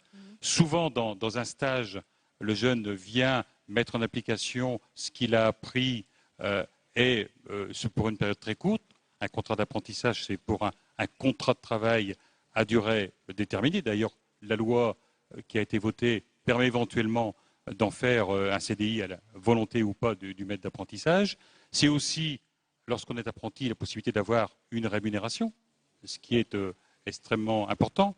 Et puis, lorsqu'on est apprenti, c'est souvent le cas dans l'artisanat, la possibilité d'avoir un emploi dans l'entreprise et demain de créer soi-même son entreprise, ce qui est totalement différent, je veux dire, que de l'objet du stage, qui est plutôt un stage de découverte. Alors, sur les contrats d'avenir, nous l'avons dit au ministre, donc on peut le redire aujourd'hui, nous aurions souhaité qu'il y ait des formations obligatoires de ce contrat d'avenir, qui est plutôt notre culture du contrat d'apprentissage. C'est vrai que lorsqu'on regarde les résultats en nombre de contrats d'apprentissage, outre le fait que l'activité économique n'a pas permis de les développer autant qu'on voudrait, on a considéré qu'il y ait pu avoir à un moment donné une concurrence dans les contrats d'avenir et les contrats d'apprentissage. Bon, ce sont des éléments qui, je crois, vont se réguler. Mais en tout cas, je crois qu'aujourd'hui, le ministre, M. Michel Sapin et le gouvernement savent très bien que pour l'artisanat, le contrat d'apprentissage est au cœur de notre préoccupation, au cœur de notre secteur de métier, et que c'est pour nous le contrat d'apprentissage, ce qui permet de développer nos entreprises, ce qui permet de reprendre nos entreprises et ce qui forme les futurs chefs d'entreprise. Et donc, c'est notre priorité absolue. Daniel Raoul, par rapport à ce que vient de dire Alain Griset, peut-être sur ses regrets. Je voudrais simplement revenir peut-être à la question de tout à l'heure et la fonction ressentie, pardon ? Sur le mauvais ressenti, parfois. Oui, ça m'a interpellé, c'est pour ça. J'avais bien compris la question, madame. C'est le fait, je crois, et vous venez de le dire, Monsieur le Président, de ne pas confondre, d'une part, l'apprentissage, les stages et l'alternance. Et je crois qu'il faudrait qu'on éclaircisse ces champs. Donc, vous avez raison de dire, dans le cadre de l'apprentissage, il y a bien un contrat de travail entre deux parties, et avec des contraintes de part et d'autre. On sait aussi pertinemment, et ce n'est pas un scoop, qu'il y a des stages complètement garage ou bidon, et qui sont d'une autre nature. Et puis, il y a le problème de l'alternance, qui est encore un autre problème, un autre champ, en tous les cas, de formation. Et je crois que la question de tout à l'heure s'adressait plus souvent, en tous les cas, le ressenti plus souvent à des stages qu'à des apprentissages. Voilà ce que je voulais compléter. Merci Daniel Raoul d'avoir été avec nous pour cette seconde table ronde. On va maintenant passer à la troisième table ronde de cet après-midi sur les réformes autour de l'apprentissage. Alors comme tout à l'heure, eh bien, un petit film pour introduire cette troisième et dernière séquence. L'un des enjeux de la réforme de la voie professionnelle, c'est de faire reconnaître que l'apprentissage, ce n'est pas seulement de l'enseignement, c'est de la formation, c'est de l'accompagnement, c'est de la formation dans l'entreprise et ce sont des formateurs qui accompagnent ces jeunes. Donc l'idée, c'est aussi de faire évoluer, je dirais, l'apprentissage et la conception de l'apprentissage au-delà d'un modèle qui était un peu scolaire avec la loi de 71 et qui nous demande effectivement que l'on prenne en compte tous les éléments, toutes les composantes de cette formation, en particulier dans l'accompagnement. On a vite fait de se perdre dans les méandres techniques s'agissant de l'apprentissage parce que c'est très compliqué. Il y a des circuits, des tuyauteries diverses. Je crois qu'il faut revenir aux ambitions de ce texte. Aux ambitions, elles sont au nombre de 4. Je les exprimerai bien simplement. D'abord, renforcer le financement de l'apprentissage. Parce que l'ambition qui est affichée, c'est à l'horizon 2017, former 500 000 apprentis. C'est, deuxièmement, simplifier les circuits de financement. Troisièmement, c'est renforcer le rôle des régions. C'est dire aujourd'hui l'apprentissage est de la compétence pleine et entière des régions, l'État redéployant ses responsabilités complètement sur les collectivités territoriales.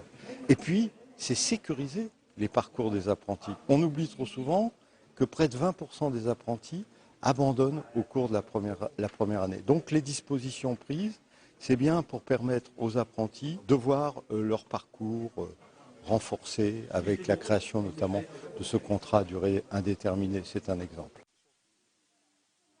Renforcer l'apprentissage, eh bien, c'est tout l'objet de cette troisième table ronde.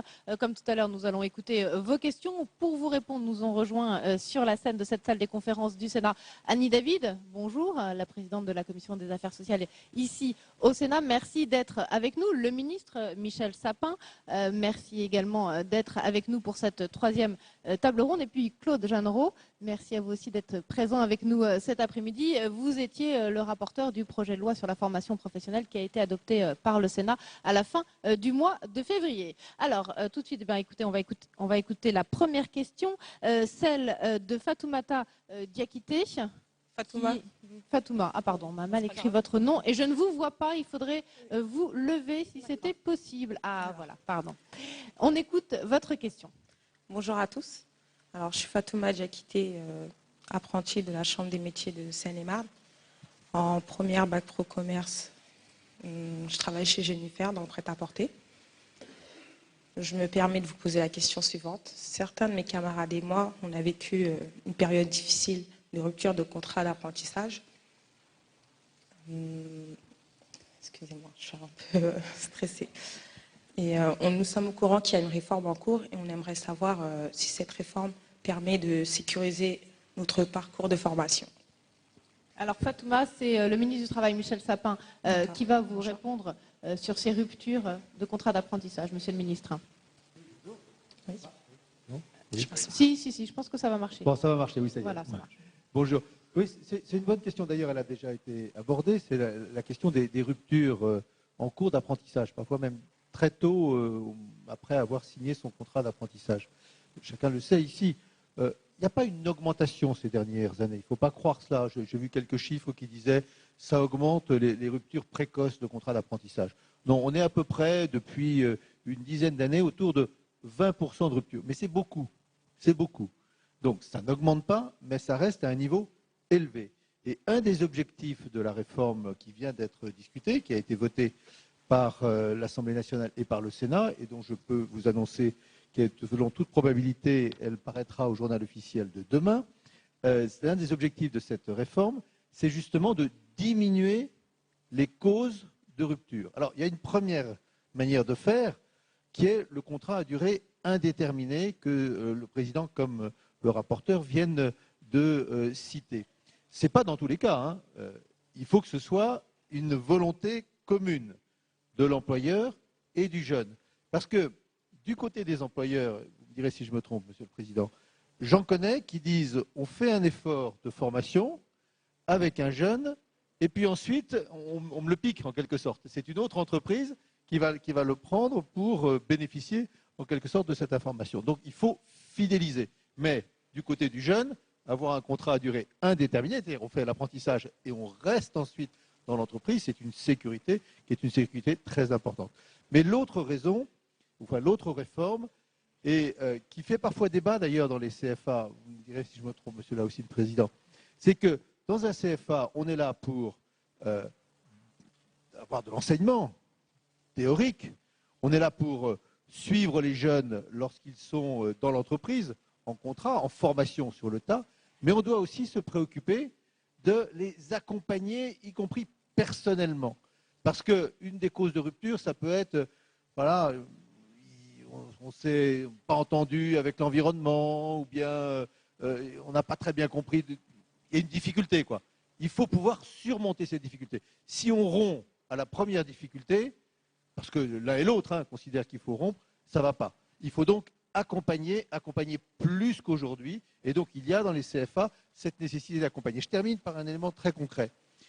Souvent, pour des apprentis, on n'est pas très loin du CFA, on n'est pas logé loin du CFA, mais quand on va dans une entreprise, on va beaucoup plus loin de chez soi. Et il y a un problème de logement. Et cette question du logement, elle peut créer de telles difficultés qu'à un moment donné, ça se rompt. Parce que c'est tellement compliqué, tellement difficile, que le jeune préfère dire, bon, finalement, je renonce. Eh bien, il faut donc faire un effort considérable de logement pour permettre à ces apprentis de trouver à côté de leur lieu de travail, enfin, le lieu où ils sont dans le contrat d'apprentissage, des logements qui soient des logements de qualité, qui soient des logements dignes et qui leur permettent de travailler et de se reposer dans de bonnes conditions. Michel Sapin, on a évoqué effectivement au début de cet après-midi cette question de la mobilité, mais qui doit faire un effort pour faciliter le logement des apprentis, selon vous?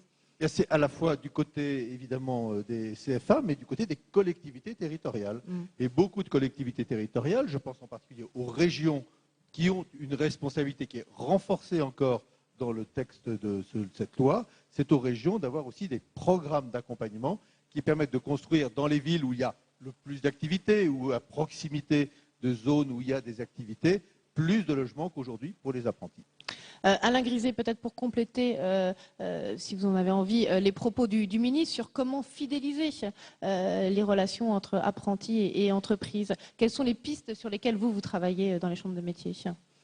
Peut-être pour essayer de répondre concrètement à la question de la jeune fille, peut-être, Monsieur le Ministre, partager ce que vous avez dit, peut-être en rajoutant le fait qu'une bonne partie des ruptures sont dues au fait que souvent le jeune n'a pas eu une information suffisante sur les métiers avant de signer son contrat d'apprentissage.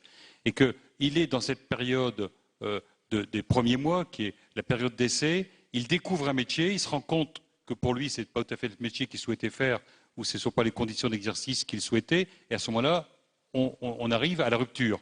Et nous travaillons beaucoup, vous savez, Monsieur le Ministre, et nous avons beaucoup souhaité que vous puissiez nous accompagner là-dessus, à ce que les métiers, il y ait une meilleure découverte des métiers, en particulier qu'il y ait au niveau de l'orientation une meilleure information sur le métier. Ce qui a été voté dans la loi pour permettre aux régions d'avoir cet outil permettant une meilleure orientation est quelque chose qui nous tient à cœur, parce que nous espérons, par l'intermédiaire de cette orientation, avoir des jeunes qui rentrent en formation et qui, déjà, connaissant le métier, aient moins cette impression d'une vraie rupture dans leur vie personnelle. Et je suis persuadé que nous allons diminuer fortement, si on réussit cette meilleure orientation, ce nombre de ruptures. Et puis, ce qu'on a évoqué tout à l'heure, les médiateurs de l'apprentissage dans les chambres de métier peuvent aussi éviter un certain nombre de ruptures. Parce que, quelquefois, dans la vie quotidienne, comme dans un couple, il peut y avoir entre l'entreprise et un salarié une rupture due à un problème ponctuel, et les médiateurs peuvent permettre d'éviter ces ruptures, parce que, il faut bien le reconnaître, une rupture pour un maître d'apprentissage, ça n'est non plus pas agréable.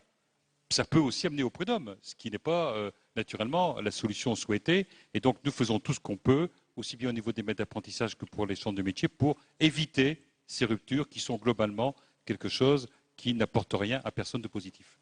Allez, maintenant, on va écouter la question de Vincent Mathieu du CFA des Yvelines. Vincent Mathieu, bonjour. On écoute votre question. Bonjour, Monsieur le Ministre, Messieurs les sénateurs, Mesdames, Messieurs. J'ai 26 ans, je suis élève en CAP boulangerie en 1 an à Versailles, dans la chambre de métier et de l'artisanat de Versailles. Alors, ma question intervient un tout petit peu en amont, puisqu'au-delà avant de parler de rupture, moi je parle aussi de signer le contrat. J'ai eu énormément de difficultés à trouver une entreprise qui m'accueille en son sein, mais au-delà de ça, je m'aperçois que certains de mes collègues à l'école ont carrément pas trouvé d'employeur, que ce soit donc niveau 4 ou 5. Ma question est donc la suivante: comment redonner confiance aux entreprises et aussi les inciter à former des apprentis? Merci. Merci beaucoup Vincent Mathieu.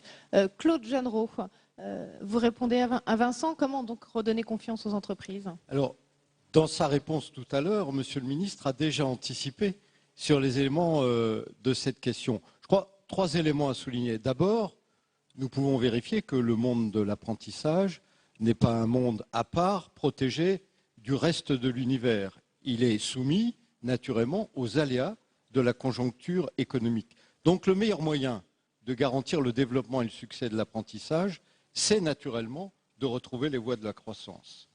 Deuxièmement, il me semble que, et je veux revenir là-dessus, que le texte de loi que nous avons adopté ici la semaine dernière, formation professionnelle, emploi et démocratie sociale, permet de renforcer les conditions de succès de cette mise en relation entre un apprenti et un maître d'apprentissage, avec 3 mécanismes que nous avons cherché à mettre en place. D'abord, il faut l'affirmer, je sais que ça correspond à beaucoup d'inquiétudes de la part des professionnels, c'est plus de financement pour l'apprentissage.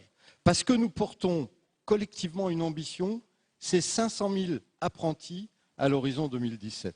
C'est deuxièmement, je crois qu'il faut le réaffirmer aussi, une simplification dans les circuits et dans les dispositifs. Et troisièmement, un rôle renforcé et unique de la région. Autrefois, les responsabilités étaient réparties pour les collectivités entre l'État et la région. Non, la région est désormais responsable. Une disposition pratique, elle a été évoquée par Monsieur le ministre, je veux le redire ici. La capacité offerte, non pas une obligation, la capacité offerte d'inscrire le contrat de travail, le contrat de l'apprenti, dans un CDI, un contrat à durée indéterminée. Alors c'est naturellement une sécurité pour l'employeur qui effectivement peut garder son apprenti à l'issue du stage. Je pense que ça rassure tout le monde. Et puis dernier point, je voudrais rapidement revenir là-dessus, puisque ça a été, rappelez-vous, évoqué en début de séance. C'est le rôle important, ça a été rappelé par le président de l'Assemblée permanente des chambres de métiers, que jouent les CFA dans la mobilisation, dans la rencontre entre un maître d'apprenti et un apprenti. Et puis moi, je veux le redire après mes collègues, n'oublions pas le rôle essentiel du service public de l'emploi et en particulier des missions locales qui ont ce rôle de rapprochement entre les maîtres d'apprentissage et les apprentis. Michel Sapin, vous confirmez toujours cet objectif du gouvernement de 500 000 apprentis d'ici 2017 ? Oui, mais il ne faut pas que ce soit un objectif du gouvernement. Il faut que ce soit un objectif de tout le monde. D'ailleurs, je pense que c'est un objectif partagé. Un objectif partagé par tous ceux qui, à la fois, veulent offrir des débouchés à la jeunesse et en même temps se donner des capacités de développement personnel. Quand vous êtes apprenti, vous travaillez dans une entreprise. D'ailleurs, votre problème, c'est d'y trouver justement cette entreprise pour y travailler. Et quand vous y travaillez, il y a quand même beaucoup de chances que, soit dans cette entreprise, soit dans une autre, vous ayez un débouché. Donc, c'est une garantie de faire en sorte qu'on puisse trouver un emploi. Vous savez, quand on a des filières où à la fin, on a quand même plus de chances d'avoir un emploi que d'être chômeur, il n'y a pas que le gouvernement qui est content. C'est toute la société qui est plutôt heureuse. Et pourtant, visiblement, il y a quand même de vraies difficultés, Michel Sapin, puisque je crois que pour la première fois en 2013, le nombre de contrats d'apprentissage a baissé. Oui, mais d'abord, méfions-nous des statistiques. Mais c'est vrai qu'à cette rentrée, le nombre des non, mais vous verrez pourquoi je dis ça en plus. D'accord. Pourquoi il faut se méfier des statistiques, mais je ne peux pas en dire plus. Mais non, le nombre des contrats a baissé à cette rentrée. Il n'y a pas de discussion sur ce point-là. Beaucoup moins que le chiffre que vous n'avez pas cité, mais qui est de l'ordre de 2%. Mais c'est une baisse. Pourquoi il y a une baisse? La première raison, tout le monde le sait, c'est un contrat de travail. C'est un contrat de travail. Oui. Quand vous avez un contrat de travail et qu'il y a moins de travail, vous avez moins de contrats de travail. C'est une chose assez simple. C'est le problème de la conjoncture d'une manière générale.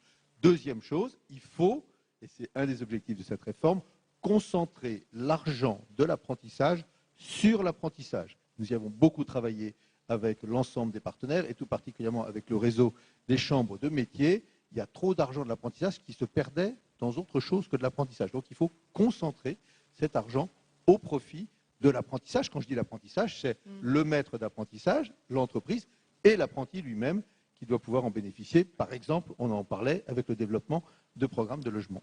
Alain Griset, vous avez envie d'intervenir sur ce point? Monsieur le ministre, vous avez remarqué que je n'ai rien dit, mais que mes collègues ont déjà manifesté le fait qu'effectivement, ils attendent que je puisse apporter une contribution. Tout d'abord, partagez avec vous, Monsieur le ministre, l'idée que dans l'artisanat, personne ne peut remettre en cause notre volonté de former des apprentis. Je dis quelquefois que si l'artisanat n'avait pas formé les apprentis en France depuis quelques années, peut-être c'est un mot qu'on n'utiliserait même plus aujourd'hui et que c'est réellement pour notre secteur quelque chose d'important. Monsieur est intervenu, il a dit j'ai 26 ans. Monsieur le ministre, rappelez-vous qu'à plusieurs reprises, on est vite vieux, vous savez, à 26 ans, pour un contrat d'apprentissage, aujourd'hui, on a cette difficulté. C'est que quand vous avez un jeune de 15 ou 16 ans qui se présente en même temps que vous dans l'entreprise, le chef d'entreprise, il a le choix de payer ou 40% du salaire ou 80% du salaire. En gros, à compétence égale, quand vous rentrez dans l'entreprise. Et donc, il y a un vrai sujet que j'ai déjà évoqué avec Monsieur le ministre, qu'on n'a pas encore résolu. Il y a sûrement une partie de partenaires sociaux dans ce travail, mais ça devrait, de notre point de vue, pas être l'entreprise qui devrait subir ce surcoût. Il est légitime qu'un jeune de 26 ans perçoive plus de rémunération parce qu'il a plus de besoins, mais pourquoi l'entreprise devrait, elle, à compétence égale, en subir les conséquences? Et donc nous sommes plutôt favorables à ce que l'entreprise paye le même prix, quel que soit l'âge de l'apprenti, quitte à ce que cet apprenti bénéficie de dispositifs complémentaires. Et je pense qu'aujourd'hui, alors qu'il y a beaucoup de jeunes qui viennent après le bac nous voir pour acquérir une compétence, ça serait un élément extrêmement important pour leur donner cette chance que d'avoir une formation en apprentissage. Et Monsieur le ministre, je vous ressollicite pour qu'on puisse aller dans cette direction. Sur le financement de l'apprentissage, c'est bien entendu, Monsieur le ministre, votre volonté de dire qu'il faut plus d'argent pour l'apprentissage. Le président de la République a même été plus loin. Dans un discours à Blois, il a dit qu'il faut que l'ensemble de l'argent de la taxe d'apprentissage aille à l'apprentissage. Discours de Blois. Permettez-moi de dire dans cette maison que nous sommes déçus du texte voté au Parlement sur ce sujet et nous nous interrogeons sur le résultat final de l'aboutissement de la taxe d'apprentissage au centre de formation. Quand on nous dit qu'il y aura un collecteur régional et que ce collecteur devra se mettre d'accord avec les autres pour savoir qui touche quoi, je me suis permis il y a quelques semaines de vous dire on va attendre la fumée blanche pour savoir qu'on se mettra d'accord pour savoir qui touche quoi. Donc nous continuons à penser que pour l'apprentissage, il est nécessaire qu'il y ait un fléchage automatique de la taxe d'apprentissage par rapport au nombre d'apprentis formés. On peut peut-être avoir une petite clé sur le niveau de formation, mais quand on forme 100 apprentis, on en touche plus que quand on en forme 10. Et malheureusement, le texte de loi, pour l'instant, ne nous donne pas satisfaction. Il a été voté. Est-ce que peut-être, après des textes d'application, décrets nous permettront d'aboutir là? En tout cas, Monsieur le ministre, c'est notre souhait. Je crois que ça passera par là pour qu'il y ait une vraie équité de taxes d'apprentissage. Alors j'entends ceux qui ont beaucoup d'argent dire qu'ils n'en ont toujours pas assez. C'est la règle de ceux qui en ont beaucoup en général. Mais nous, vous savez très bien qu'on n'en a pas suffisamment et que c'est chez nous que vous trouverez le nombre d'apprentis que vous souhaitez pour aboutir aux résultats escomptés. Michel Sapin.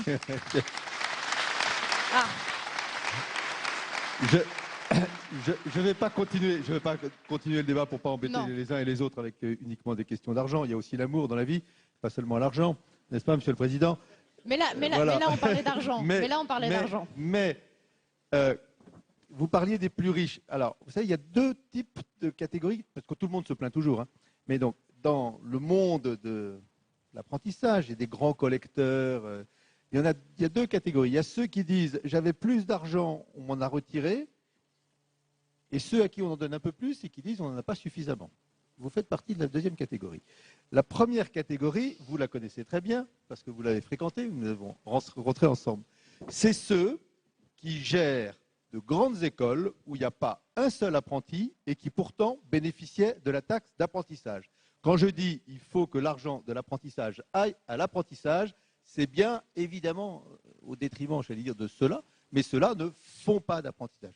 En sens inverse, lorsqu'une université, parce que de l'apprentissage, ça peut être aussi dans une université. Et ça peut être à des niveaux élevés. C'est tous les niveaux sont bons, tous les niveaux sont utiles. Mais ça peut être de la licence, ça peut être de la maîtrise par apprentissage. Quand des universités font plus d'apprentissage, ils doivent bénéficier plus de l'argent de l'apprentissage. Je prends, je ne sais pas, l'université, il y a des universités en région parisienne, par exemple, où vous avez 60% des jeunes, des étudiants qui sont par ailleurs en apprentissage. C'est une bonne chose. Eh bien, ils avaient peu d'argent de l'apprentissage. C'était anormal. Donc moi, je veux que l'argent de l'apprentissage a plus à l'apprentissage. De ce point de vue-là, nous sommes d'accord. Et c'est d'ailleurs grâce à votre soutien que nous avons réussi à avancer.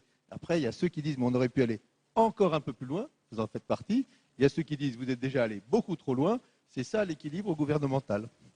Bon, on vous laissera poursuivre à un autre moment ce débat. On va poursuivre avec les questions, merci Michel Sapin, des apprentis. Et Émile Bernardon du CFA, d'un CFA du département de l'Aisne va maintenant vous interpeller. On vous écoute.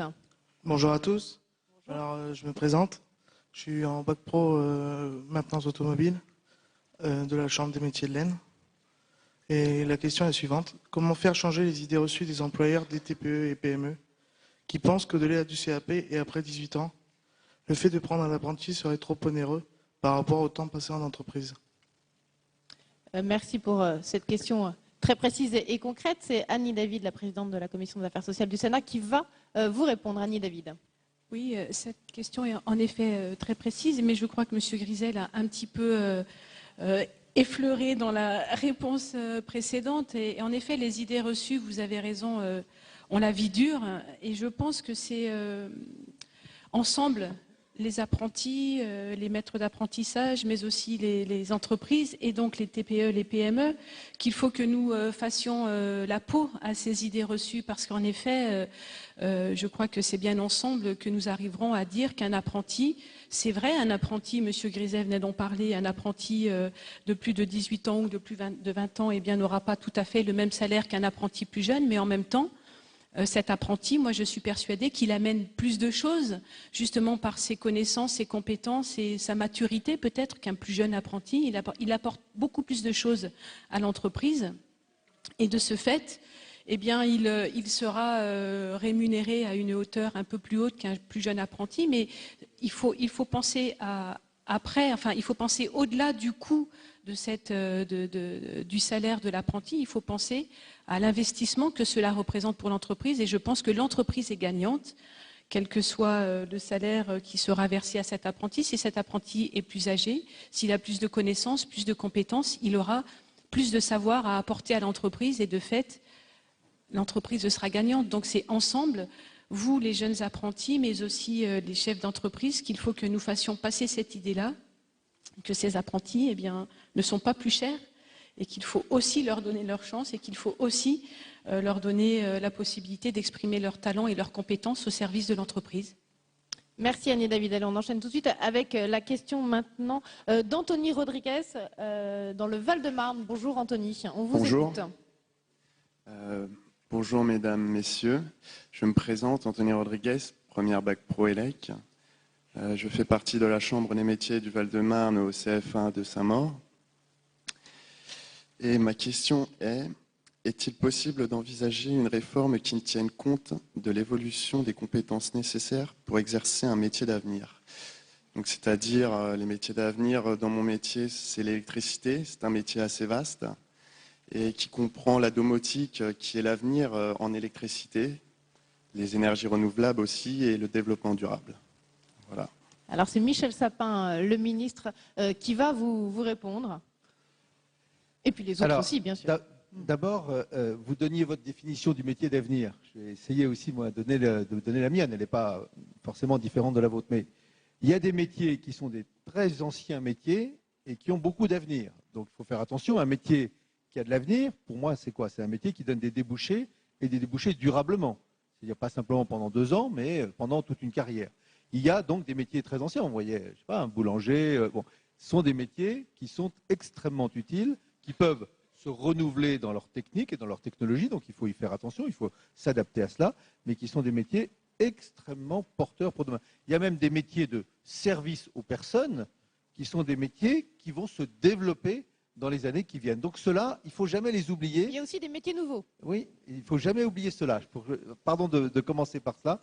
N'oublions jamais cela, parce que c'est une bonne partie des emplois de demain qui s'appuient sur des compétences qui sont souvent des compétences anciennes, qu'il faut renouveler, mais qui sont anciennes. Ensuite, la deuxième question, c'est au fond, quels sont les métiers qui n'existent pas aujourd'hui, mais qui vont exister dans les années qui viennent et auxquels il faut se préparer dès maintenant. Sinon, le jour où on arrive sur le marché du travail, on est déjà obsolète, si je puis dire, par rapport à ça. Alors, c'est toutes les questions des nouvelles technologies, des nouvelles énergies, des énergies renouvelables. Alors là, il y a tout un travail qu'il faut faire à 3 niveaux. Un premier niveau, c'est au niveau national. Au niveau national, on doit pouvoir repérer, en parlant entre nous, les uns et les autres, quels sont les métiers qui sont en train de se développer. Prenons les énergies nouvelles, prenons les métiers dans le domaine de l'environnement, prenons toute la question des métiers qui vont s'appuyer sur des nouvelles techniques de l'information et de la communication, sur Internet, etc. Parce que beaucoup de métiers peuvent s'appuyer, même des métiers très anciens, peuvent s'appuyer pour se développer sur cette nouvelle technologie. Donc, niveau national. Niveau professionnel, dans chacune des branches, parce que chaque fois, il y a des branches qui peuvent définir quels sont les métiers qui vont se développer, les compétences qui vont être nécessaires dans les années à venir. Donc, il y a un travail dans les branches. Et puis, il y a un travail que je crois très important au niveau des territoires, dans les régions. Parce que ce n'est pas exactement les mêmes métiers, suivant, je vais caricaturer, que vous habitez au bord de la mer ou dans la montagne, que vous êtes en pleine ville ou que vous êtes au contraire dans une zone rurale. Il y a des métiers qui sont différents et des besoins différents en fonction de ces territoires. Et là, il y a tout un travail qui est mis en place d'ailleurs toujours aussi par ce projet de loi. On appelle ça dans notre jargon de gouvernance, donc de rencontre entre les professionnels du côté patronal, les organisations syndicales qui sont évidemment intéressées à ce développement et les territoires, les élus de ces territoires, tout particulièrement les régions qui ont une grande compétence dans le domaine de l'apprentissage, mais aussi de la formation professionnelle. Et donc là, il y a un moyen de se mettre d'accord sur dans quelle technique, dans quel métier il faut faire les efforts pour pouvoir créer des filières quand elles ne sont pas là, développer ces filières et donc accueillir des jeunes et les former dans des métiers qui ont un avenir. Parce que le métier d'avenir, c'est celui qui a un avenir au-delà de 2 ans ou de 3 ans. Alain Griset, quelle est votre réflexion à vous au niveau des chambres de métiers, justement sur ces métiers d'avenir hein, et comment vous les définissez, vous? Je pense qu'il est effectivement indispensable, Monsieur le Ministre, qu'on ait une analyse territoriale pour former les jeunes dont le territoire a besoin. Mais au-delà de ça, dans l'artisanat, dans les chambres de métiers artisanat, nous avons créé les universités régionales des métiers et nous avons pris le parti, au-delà des diplômes de l'éducation nationale, de créer des titres. Pourquoi nous avons créé des titres? Parce que nous sommes nous-mêmes responsables du référentiel. Et que ce référentiel, nous le constituons avec les organisations professionnelles, donc avec ceux dont c'est le métier. Et la chance que nous avons, c'est que ces référentiels, parce que c'est nous qui les faisons, naturellement validés par votre ministère, Monsieur le Ministre, mais ont une plus grande souplesse d'adaptabilité. Et en fonction de l'évolution des métiers, même les plus anciens, nous sommes dans l'artisanat capables de faire évoluer ces référentiels et donc d'offrir aux jeunes des formations adaptées à l'économie d'aujourd'hui, parce que notre économie bouge beaucoup. Et donc les besoins des consommateurs changent. Et nous, notre volonté, c'est de construire des référentiels qui correspondent aux métiers d'aujourd'hui et aux métiers de demain. Et la faculté que nous avons, c'est que nous maîtrisons nous-mêmes nos référentiels et que lorsque nous avons travaillé avec nos collègues des organisations professionnelles, sous votre autorité, nous mettons très rapidement en place ces formations sur les territoires qui correspondent aux besoins de l'économie territoriale. C'est, je crois, une chance que nous avons dans notre secteur de l'artisanat. Gros comité de soutien. Une nouvelle question maintenant de la part de Marion Noblet, je ne sais pas si je prononce bien, de l'Institut des métiers de l'artisanat d'Aubonne, c'est dans le Val d'Oise. Marion est de l'autre côté, pardon, je suis un peu perdue. Bonjour Marion. Bonjour, je m'appelle Marion Noblet, je fais un BTS esthétique au CFA d'Armont-Aubonne. Et donc ma question c'est, quelles considérations concrètes peut-on espérer au moment d'une candidature à un emploi face à la candidature d'un jeune formé en lycée professionnel ou en école? Quelles équivalences, grosso modo? Annie David, c'est vous qui allez lui répondre. Alors, tout d'abord, peut-être vous dire que sur un CV, il est vrai que lorsque l'on écrit qu'on a eu son diplôme par apprentissage, je pense que l'employeur déjà ait un regard attentif parce que, en effet, l'apprentissage a quand même une bonne connotation, en tout cas une bonne vision de la part des entreprises. Donc c'est déjà, je pense, un plus sur votre CV. Moi, pour ma part, je pense qu'il faut néanmoins faire attention à ne pas vous opposer aux élèves qui sont issus d'une école ou d'un lycée professionnel qui ne seraient pas passés par l'apprentissage, parce que il me semble que l'ensemble des voies de formation est un bon ensemble et que chacune d'entre vous a choisi la formation qui lui convenait le mieux. Vous avez choisi l'apprentissage, d'autres jeunes gens vont choisir un autre mode d'apprentissage et je ne voudrais pas que vous soyez en opposition les uns avec les autres parce qu'il me semble que toutes ces formations-là sont des formations de valeur. Voilà, donc dans votre question, ça m'interpelle un petit peu. Pourquoi être en opposition avec un jeune? L'important, c'est de trouver un emploi. Et je pense sincèrement qu'en ayant eu votre diplôme par apprentissage, vous aurez de toute manière un regard particulier de l'employeur vis-à-vis de votre formation. Et par la suite, eh bien, dans l'entreprise, quand vous êtes embauché, vous ne pouvez pas demander à un employeur de faire une différence de statut entre un jeune ou un salarié, puisque là, vous serez salarié. Un salarié qui serait issu de la formation par apprentissage et un salarié qui serait issu d'une formation non passée par l'apprentissage. Donc, une fois que vous serez dans l'entreprise, à vous de faire vos preuves si vous souhaitez pouvoir évoluer et pouvoir prétendre à un poste qui vous intéressera. Mais je ne pense pas que le statut d'apprenti, vous pourrez par la suite le faire valoir. En tout cas, je pense même que ce serait discriminant dans l'entreprise et je ne suis pas certaine que l'employeur pourrait dire je vais favoriser tel ou tel parce que son diplôme a été obtenu par l'apprentissage. Je pense que c'est un plus pour vous parce que l'apprentissage est quelque chose de très intéressant et ensuite à vous dans l'entreprise de faire valoir vos qualités et votre diplôme, quel que soit le mode d'obtention de ce diplôme. Alain Griset, vous, comment vous voyez les choses? C'est vrai que quand même, dans une conjoncture économique difficile, il y a forcément une concurrence. Hein. C'est difficile. On ne va pas opposer, madame, les jeunes les uns aux autres, mais les chiffres sont là. Il est évident que, année après année, on constate que l'insertion professionnelle des jeunes ayant fait un apprentissage est meilleure que ceux qui ne l'ont pas fait. C'est comme ça, ce sont les faits, ce sont les chiffres. Pourquoi? Parce que, vous pouvez peut-être les rappeler, hein, d'ailleurs, les chiffres. bon, globalement, c'est 80% d'insertion professionnelle. Même s'il y a un petit tassement, on arrive quand même globalement à des taux assez importants. Pourquoi? Pour une raison très simple. C'est que le jeune, pendant son apprentissage, il a le contact avec l'entreprise. Il a acquis la culture d'entreprise. Et donc, pour celui qui va le recruter, c'est un plus qui, je crois, permet cette différence. Et donc, pour un jeune qui fait son apprentissage, le constat est, non pas en opposition avec une autre formation, c'est qu'un jeune qui fait un apprentissage a souvent plus de chances d'être inséré dans le monde professionnel, auquel je rajoute la chance lui-même de pouvoir très rapidement se mettre à son compte, puisqu'il a justement acquis dans sa formation des éléments tout à fait essentiels de gestion d'entreprise, de gestion des ressources humaines, surtout quand il vient dans les formations dans les chambres de métiers au niveau 3, par exemple, dans lequel, dans le brevet de maîtrise, il y a des formations spécifiques dans ces domaines qui sont essentiels à la création d'entreprise. Et donc oui, le constat est celui-là. Nous en sommes d'ailleurs fiers. Les apprentis, en général, ont une insertion professionnelle meilleure que les jeunes qui sortent de l'éducation académique. C'est un peu ce que je voulais dire quand je disais à cette jeune fille qu'il ne faut pas se mettre en opposition avec d'autres jeunes, puisque déjà avoir réussi son diplôme par apprentissage fera que l'employeur aura un autre regard sur son CV. Donc déjà, sur son CV, elle aura un plus. Donc, et ensuite, par contre, dans l'entreprise, à chacune et à chacun des salariés à faire leurs preuves pour pouvoir évoluer comme ils le souhaitent, que ce soit un jeune issu de l'apprentissage ou pas. Donc, Monsieur Griset, nous sommes d'accord sur ce point-là. Daniel Raoul, vous vouliez ajouter un petit mot? Oui, par rapport à la question, je pense que, vu les évolutions, en particulier des profils recherchés dorénavant, normalement, l'apprentissage à qualification égale, un apprenti devrait avoir un métro, sinon un train de sénateur d'avance. Mais dans le recrutement.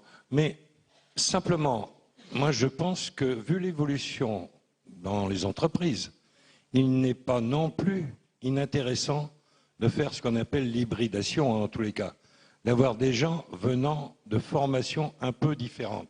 C'est ce qu'en tous les cas, dans les grandes entreprises au niveau du recrutement des ingénieurs, ils sont en train de faire et de revenir en arrière par rapport à modèles standards de formation d'ingénieurs et au contraire de les hybrider avec des formations universitaires.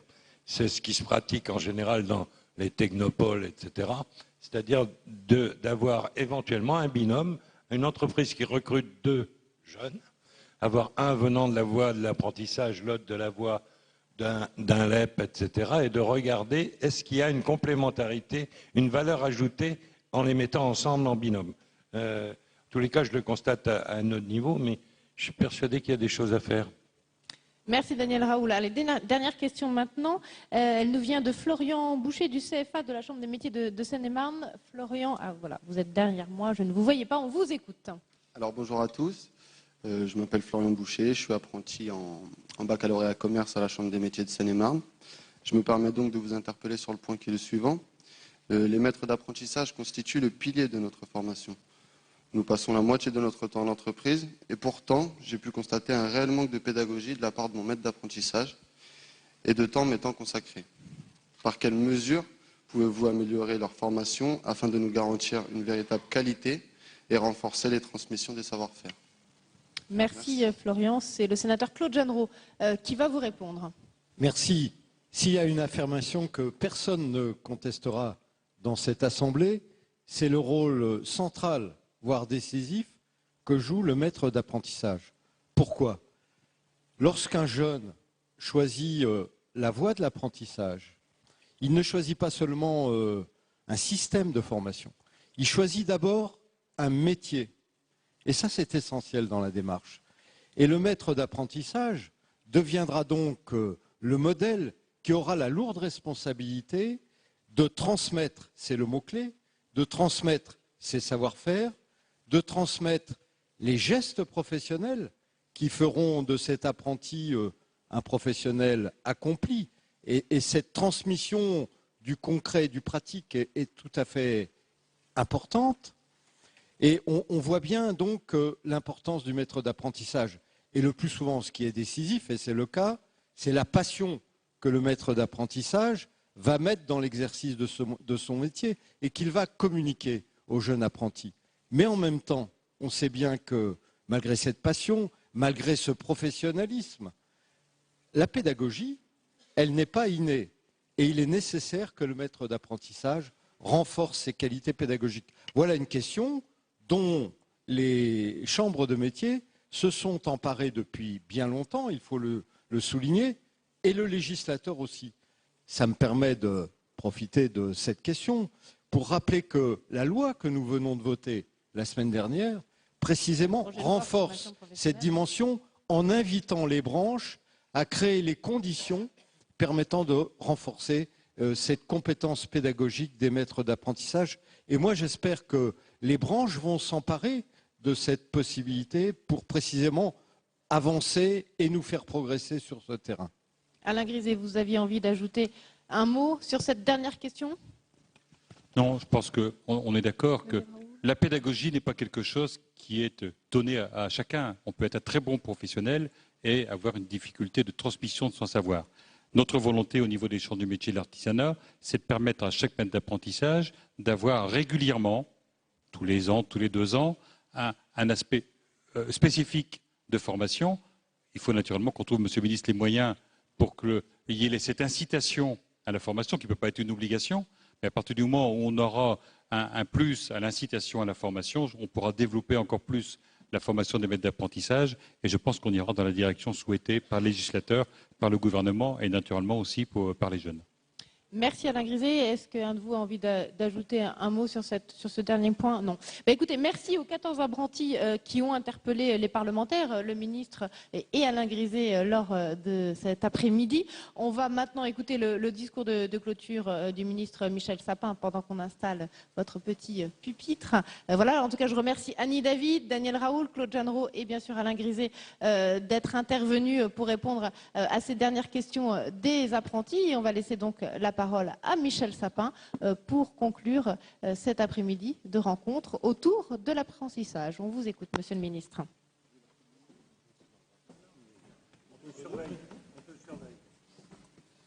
J'étais inquiet de tourner le dos à autant de personnalités importantes. Et en même temps, je suis très heureux de faire face aux uns et aux autres. J'étais là déjà ce matin. Donc c'est pour moi une journée consacrée à l'apprentissage. J'y passe aussi beaucoup d'heures avec les uns et les autres. Monsieur le Président, cher ami, Madame la Présidente, Mesdames et Messieurs les sénateurs, Mesdames et Messieurs, merci infiniment d'abord de cette invitation, de participer à ces rencontres. Je crois que c'est une habitude qui a été prise depuis plus de 10 ans. 14 ans, donc quand j'ai dit plus de 10, je ne me suis pas trompé. 14 ans, c'est une bonne habitude. Je sais aussi que le Sénat est extrêmement vigilant sur la question de l'apprentissage. C'est au cœur du texte. On vient d'en parler, mais je vais vous en reparler parce que c'est aussi mon rôle sur la formation professionnelle que nous venons de discuter ici même et qui a été adopté par cette Assemblée. Je vois aussi dans cette salle, d'un côté comme de l'autre, devant un peu moins, si, il y en a aussi, un certain nombre d'apprentis. Je ne vais pas répéter ce que j'ai dit ici même ce matin, certains d'entre vous étaient là, au moment de la cérémonie d'un des meilleurs apprentis de France. Mais en fait, si, je vais vous le répéter. L'apprentissage, c'est une voie d'excellence. Et c'est l'un des plus sûrs moyens, nous l'avons encore redit les uns et les autres, d'entrer dans un emploi qui soit un emploi durable et, pour reprendre le terme, un emploi d'avenir. Plus encore, me semble-t-il, après la réforme, qu'il va falloir faire rentrer maintenant dans les faits, qui permet de signer, par exemple, nous en avons là aussi parlé, un contrat d'apprentissage dans le cadre d'un contrat à durée indéterminée. La loi en question, vous le savez, comporte un très important volet sur l'apprentissage et je profite donc de cette circonstance, vous n'en entendez pas moins de moi, pour en dire quelques mots. Le mot le plus fondamental, au fond, c'est que c'est une réforme en profondeur. Ce n'est pas une réformette de plus, une rustine sur une chambre à air qui serait usée, des petits ajustements juxtaposés. Mais c'est bien une refonte fondamentale de notre système de formation professionnelle. Cette réforme porte d'abord, ça vous concerne, sur la création de ce qu'on appelle un compte personnel de formation, qui est attaché à chaque individu. Et c'est aussi les apprentis. Maintenant, les apprentis, quand ils vont rentrer dans l'entreprise, ils vont ouvrir leur compte personnel de formation et qui est un compte qui va les suivre toute leur vie. Ce qui va bouleverser le schéma classique d'une formation professionnelle qui était destinée aux salariés, à l'initiative de l'employeur et qui était financée majoritairement dans le cadre de ce qu'on appelait le plan de formation dans l'entreprise. Pour le dire autrement, jusqu'à présent, vous aviez des droits à la formation par case. Vous étiez un jeune de moins de tel âge, vous aviez droit à tel type de formation, un jeune de plus de 25 ans, vous aviez droit à tel autre type, un salarié dans l'entreprise, un type de formation, au chômage, un autre type de formation. C'est d'ailleurs là où il y avait le moins de droits à la formation, alors que c'est évidemment l'endroit où il y en a le plus. Donc au lieu de raisonner par case administrative, maintenant c'est par personne. Chacun et chacune d'entre vous va accumuler ses droits à la formation et les utilisera au moment le plus indispensable pour lui-même ou pour l'entreprise dans laquelle il travaille. La réforme instaure ensuite ce qu'on appelle une obligation de former plutôt qu'une obligation de financer, en supprimant ce qui, pour certaines entreprises, était aussi une obligation administrative assez lourde, ce qu'on appelle la dépense obligatoire de 0,9% de la masse salariale au titre du financement du plan de formation. La réforme porte également une réorientation des fonds de la formation vers la qualification et vers ceux qui en ont le plus besoin, grâce en particulier à l'augmentation, oui, Monsieur le Président, des financements pour les centres de formation d'apprentis, pour les bas niveaux de qualification et pour les salariés des petites entreprises, tout particulièrement les plus petites entreprises, dans le domaine de l'artisanat, avec des mécanismes qui permettent de créer ce qu'on appelle une mutualisation de l'argent qui est mis de côté spécialement pour les entreprises de moins de 10 salariés et qui permettront donc à ces salariés d'utiliser leur droit à la formation dans de bonnes conditions.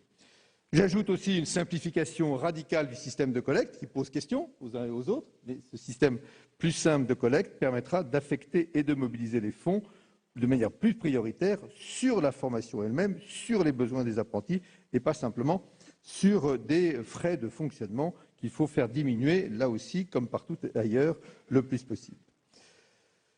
Ce texte a été conçu, je l'espère, dans le dialogue, mais le dialogue ne veut pas dire qu'on est d'accord sur tout, chacun le sait bien, il y a des moments où il faut aussi trancher, c'est le rôle d'ailleurs du législateur, qu'à un moment donné, de trancher.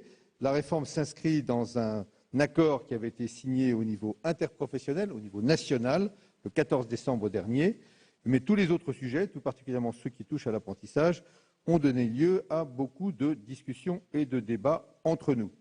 La dernière grande conférence sociale de juin, auquel beaucoup d'entre vous ont pu participer, avait décidé de faire de l'apprentissage un objet de concertation qui s'est engagé en septembre, qui était riche, et les représentants des chambres de métiers et de l'artisanat ont pris une part extrêmement active et constructive. Et Monsieur le Président Griset, quels que soient par ailleurs les débats qui peuvent exister entre nous et qui sont toujours très constructifs et très positifs, je tiens à vous remercier tout particulièrement, ainsi que tous ceux qui vous ont accompagnés, pour la qualité de ce dialogue et la part que vous avez prise dans les réflexions et dans les décisions dans la réforme de l'apprentissage. Alors, quels sont donc les principaux changements en matière d'apprentissage, qui sont des changements, me semble-t-il, de nature à transformer le quotidien des apprentis et de leurs employeurs que vous êtes?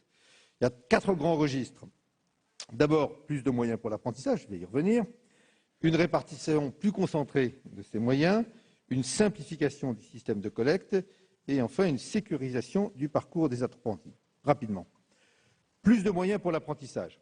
L'objectif avait été fixé de longue date, c'est les fameux 500 000 apprentis à l'horizon 2017. La loi de finances pour 2013, rectificative, avait établi une nouvelle taxe d'apprentissage par fusion. Alors là, ça devient très compliqué, mais c'est un domaine extrêmement complexe, beaucoup de spécialistes ici, que la fusion dans la nouvelle taxe d'apprentissage, par fusion de la taxe actuelle et de la contribution au développement de l'apprentissage, ainsi que l'affectation intégrale de la contribution supplémentaire à l'apprentissage à ce même apprentissage. Pour le dire autrement, et pour reprendre ce que j'ai dit, plus d'argent de l'apprentissage allant vers les institutions qui mettent en place effectivement de l'apprentissage. La loi qui vient d'être adoptée rend maintenant lisible pour tous les acteurs les clés de répartition de cette nouvelle taxe.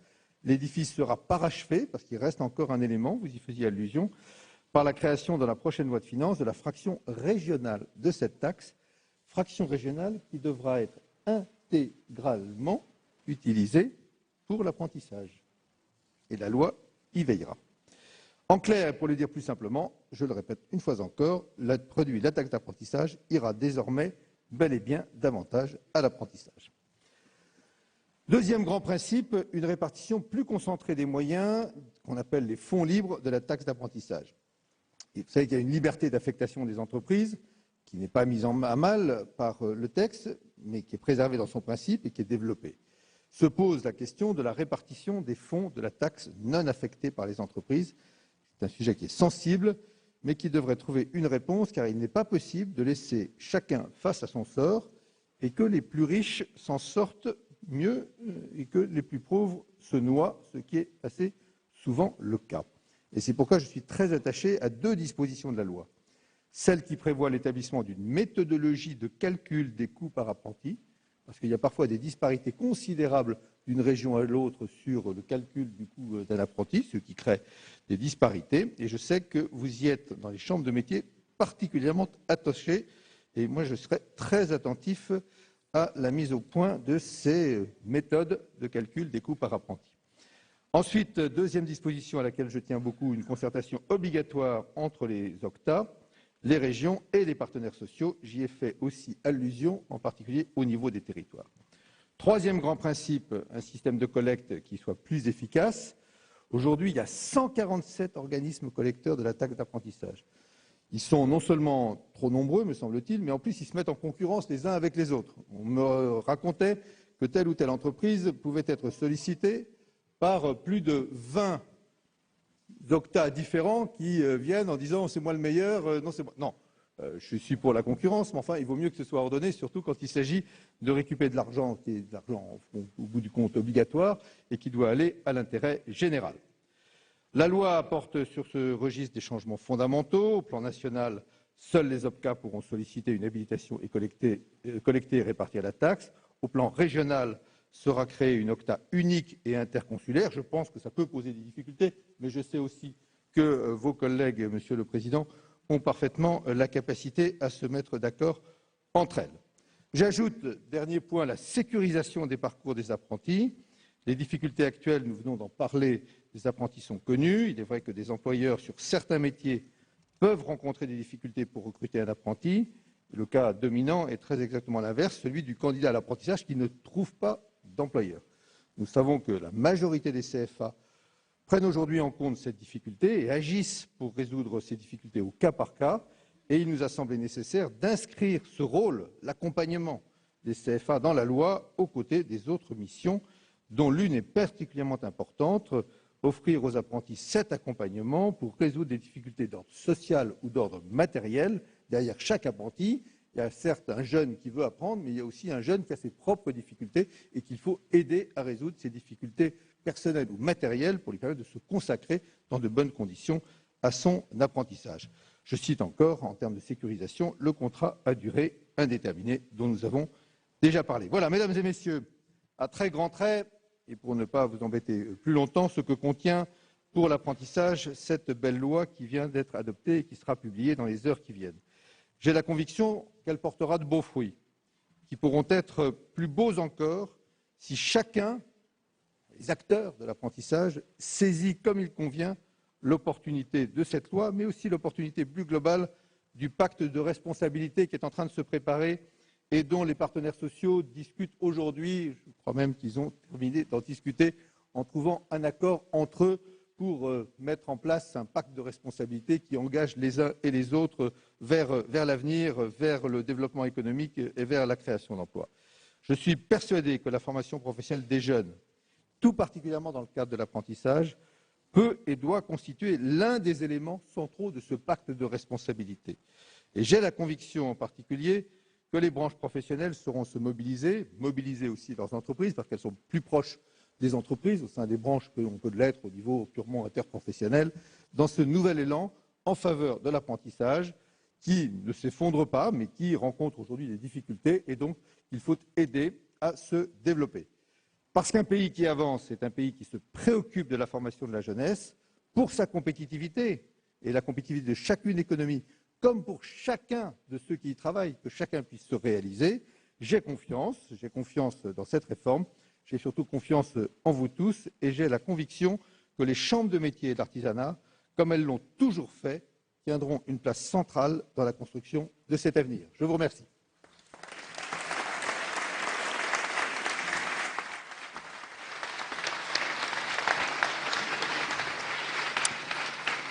Merci Michel Sapin d'être venu conclure ces 14e rencontres sénatoriales de l'apprentissage. Merci à tous d'être venus nombreux ici dans cette salle des conférences du Sénat, apprentis, enseignants, chambres des métiers et bien sûr parlementaires pour témoigner et répondre aux questions des apprentis. Merci à vous de nous avoir suivis donc en direct sur Public Sénat. Très bonne fin de journée sur notre antenne et très bonne soirée à tous.